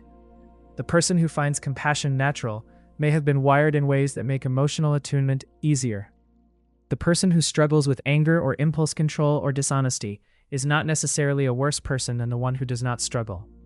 They may simply be a person for whom the same behavior costs more. And whether you are the kind of person for whom virtue comes easily or the kind for whom it is a daily struggle is not itself something you chose. The implications of moral luck for how we think about praise, blame, and moral judgment are serious and have never been fully resolved. If we take luck seriously, the scope of genuine moral responsibility narrows considerably. The person who behaved well did so partly because they were lucky in their circumstances and their constitution. The person who behaved badly did so partly because they were unlucky in theirs. Full moral responsibility, the kind that would justify strong praise or blame, seems to require that the behavior be entirely the product of factors within the agent's control. And it is increasingly difficult, the more carefully you look, to identify what those factors are and how large a portion of the behavior they actually explain. Who worked on moral luck alongside Nagel was interested in a specific emotional response that the problem illuminates. The response he called agent regret. The distinctive feeling that a person has when they have been the agent of something bad, even when they were not fully responsible for it. The driver who killed the child feels something different and something more than the equally careless driver who killed no one. Even if we grant that they were equally culpable, equally negligent, the one whose negligence meant bad luck feels a specific weight that the other does not. And Williams argued that this feeling is not irrational, that it reflects something real about the relationship between a person and the outcomes they cause, a relationship that is not fully captured by the language of responsibility and control. The practical consequence of thinking seriously about moral luck is not moral paralysis or the abandonment of judgment. It is something quieter and more useful than either. It is a specific kind of humility that is different from the general humility of acknowledging that you might be wrong about things. It is the humility of recognizing that the moral confidence you have in your own goodness, the sense that you are the kind of person who would do the right thing, is partly an artifact of not having been tested in the ways that reveal what people are actually made of. The untested virtue is real, but it is not the same as tested virtue. And most people in most comfortable lives do not know the difference between their actual moral capacities and the moral capacities they have imagined for themselves in the situations they have been lucky enough never to face. The first soldier came home with a clean record and a quiet confidence. The confidence was not entirely unearned, but it was not entirely earned either. And the difference between those two things is what neither soldier will ever be able to fully see from inside their own particular outcome. Chapter 25, the question that has no answer and needs none. There is a particular kind of conversation that most people have had at least once, usually late at night, usually with someone they trusted enough to say things they would not normally say out loud. The conversation that started somewhere ordinary and then found, through a series of turns that nobody planned, a question that neither person could answer. Not a question they lacked the information to answer, the kind that a search or a book or a more educated person could resolve. A question that seemed, the longer they sat with it, to not have an answer available anywhere. A question that opened rather than closed the more carefully it was examined. And what happened in the silence after the question was asked, in the space where the answer should have been but was not frustration. It was something closer to the feeling of standing at the edge of something enormous, a feeling that was uncomfortable and expansive at the same time, that made the room feel different, that made the night feel longer and fuller than it had before the question arrived. This is the feeling that philosophy, at its best, produces, and it is worth spending some time with why this feeling is valuable rather than simply uncomfortable. Why the absence of the answer is not a failure of the question, but a feature of it. Every thought experiment in this series of conversations has been a version of the same move. Take something that seems settled, something that ordinary life proceeds on the assumption of without examining, and look at it directly until the settling comes undone. The identity that persists through time, the ground beneath physical matter, the nature of consciousness, the basis of moral judgment, the boundary between the self and what formed it. Each of these appeared, from the distance of ordinary life, to be a background fact, the kind of thing you can safely not think about, because it is simply there, solid and reliable, beneath the things you do think about. And each of them, approached closely and examined honestly, revealed itself to be less solid than it appeared. More interesting, more open, more genuinely uncertain in ways that the comfortable distance was obscuring. The philosopher Socrates, whose death occupied the previous chapter, described his method as midwifery. He was not delivering ideas into the world, he was helping other people birth the ideas that were already inside them, struggling to emerge, blocked by the comfortable certainty that the question had already been answered or did not need to be asked. The discomfort of his questions was the discomfort of labor. The uncertainty that followed was not emptiness, it was the space that opens when something that was occupying the room without earning its place has been cleared out. What occupies that space is not another certainty. That is the misunderstanding that makes people expect philosophy to eventually deliver conclusions that match the satisfying finality of a solved equation or an answered question in another domain. Philosophy does not work this way. Its product is not a set of answers that replace the questions. Its product is a quality of attention that the questions have trained, a way of holding things that is different from the holding available before the questions were asked, more careful, more aware of what is assumed beneath what is believed, more capable of distinguishing between what is known and what is only familiar, more honest about the size of what remains open. The person who has genuinely sat with the hard problem of consciousness, who has followed it far enough to feel the weight of why no physical description of neural processes seems to reach the felt quality of experience, is not left without a view of their own experience. They are left with a richer one. The experience of seeing red or hearing music or feeling grief is not diminished by the discovery that nobody knows why it feels like anything. It is deepened. The ordinary fact of being conscious, which was simply a background condition of living before the question arrived, has become something worth attending to, something strange and specific and genuinely extraordinary, noticed now in a way it was not noticed before, because the question cleared away the fog of the familiar. The person who has sat with the trolley problem, who has felt the different weight of pulling a lever and pushing a person and sat with the question of whether that difference is real or merely psychological, does not emerge with a decision procedure for moral dilemmas. They emerge with a more honest relationship to the difficulty of moral choice, a better sense of the consideration's intention, a recognition that the keen moral confidence they might have felt before the question was asked was purchased at the cost of not looking closely at what the confidence was resting on. The uncertainty that follows the examination is not moral weakness, it is moral accuracy. And this is the gift, not the answers, the accuracy, the calibration of belief to the actual state of knowledge. The recognition of what is genuinely uncertain as genuinely uncertain, rather than treating it as settled because settling it is more comfortable. This sounds like it should produce anxiety. In practice, for people who stay with it long enough, it tends to produce something closer to the opposite, a quality of ease that is not the ease of certainty, but the ease of no longer having to maintain a certainty you are never actually in a position to have. The work of defending positions that are not defensible is exhausting. Even into uncertainty tends to feel like relief. There is also something that happens to the quality of experience itself when the questions have done their work. The world does not become less real, it becomes more specifically, precisely, surprisingly real. The tree outside the window is not less a tree because you have sat with questions about the nature of physical matter and its relationship to information. It is more specifically and particularly this tree at this moment, in this light, with the specific texture of its bark and the specific arrangement of its branches that no other tree has ever had and no other moment will exactly reproduce. The philosophical questions, followed honestly, do not thin the world, they thicken it. They recover the strangeness of ordinary things that familiarity has worn down to invisibility. What remains at the end of a long series of questions that have not been answered is not a void where the answer should be.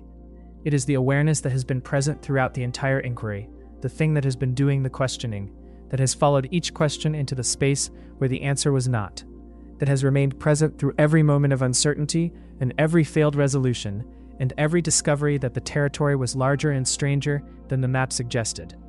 That awareness, simply being present, simply here, in the particular configuration of this moment, is not itself a philosophical problem to be solved. It is the condition in which all the philosophical problems arise, and in which they remain open. It is what the questions have been all along, circling toward without quite arriving, the way a river circles toward the sea without being the sea. The questions have no final answers. The awareness that asks them is not a question. It is the silence in which the questions arise, and the presence in which everything, answered and unanswered alike, is held. That silence was here before the first question. It will be here when the last one fades. And in the space between them, which is where a life is lived, there is more room than certainty ever made available. More room, and something that, given enough room, begins to feel very much like being fully awake.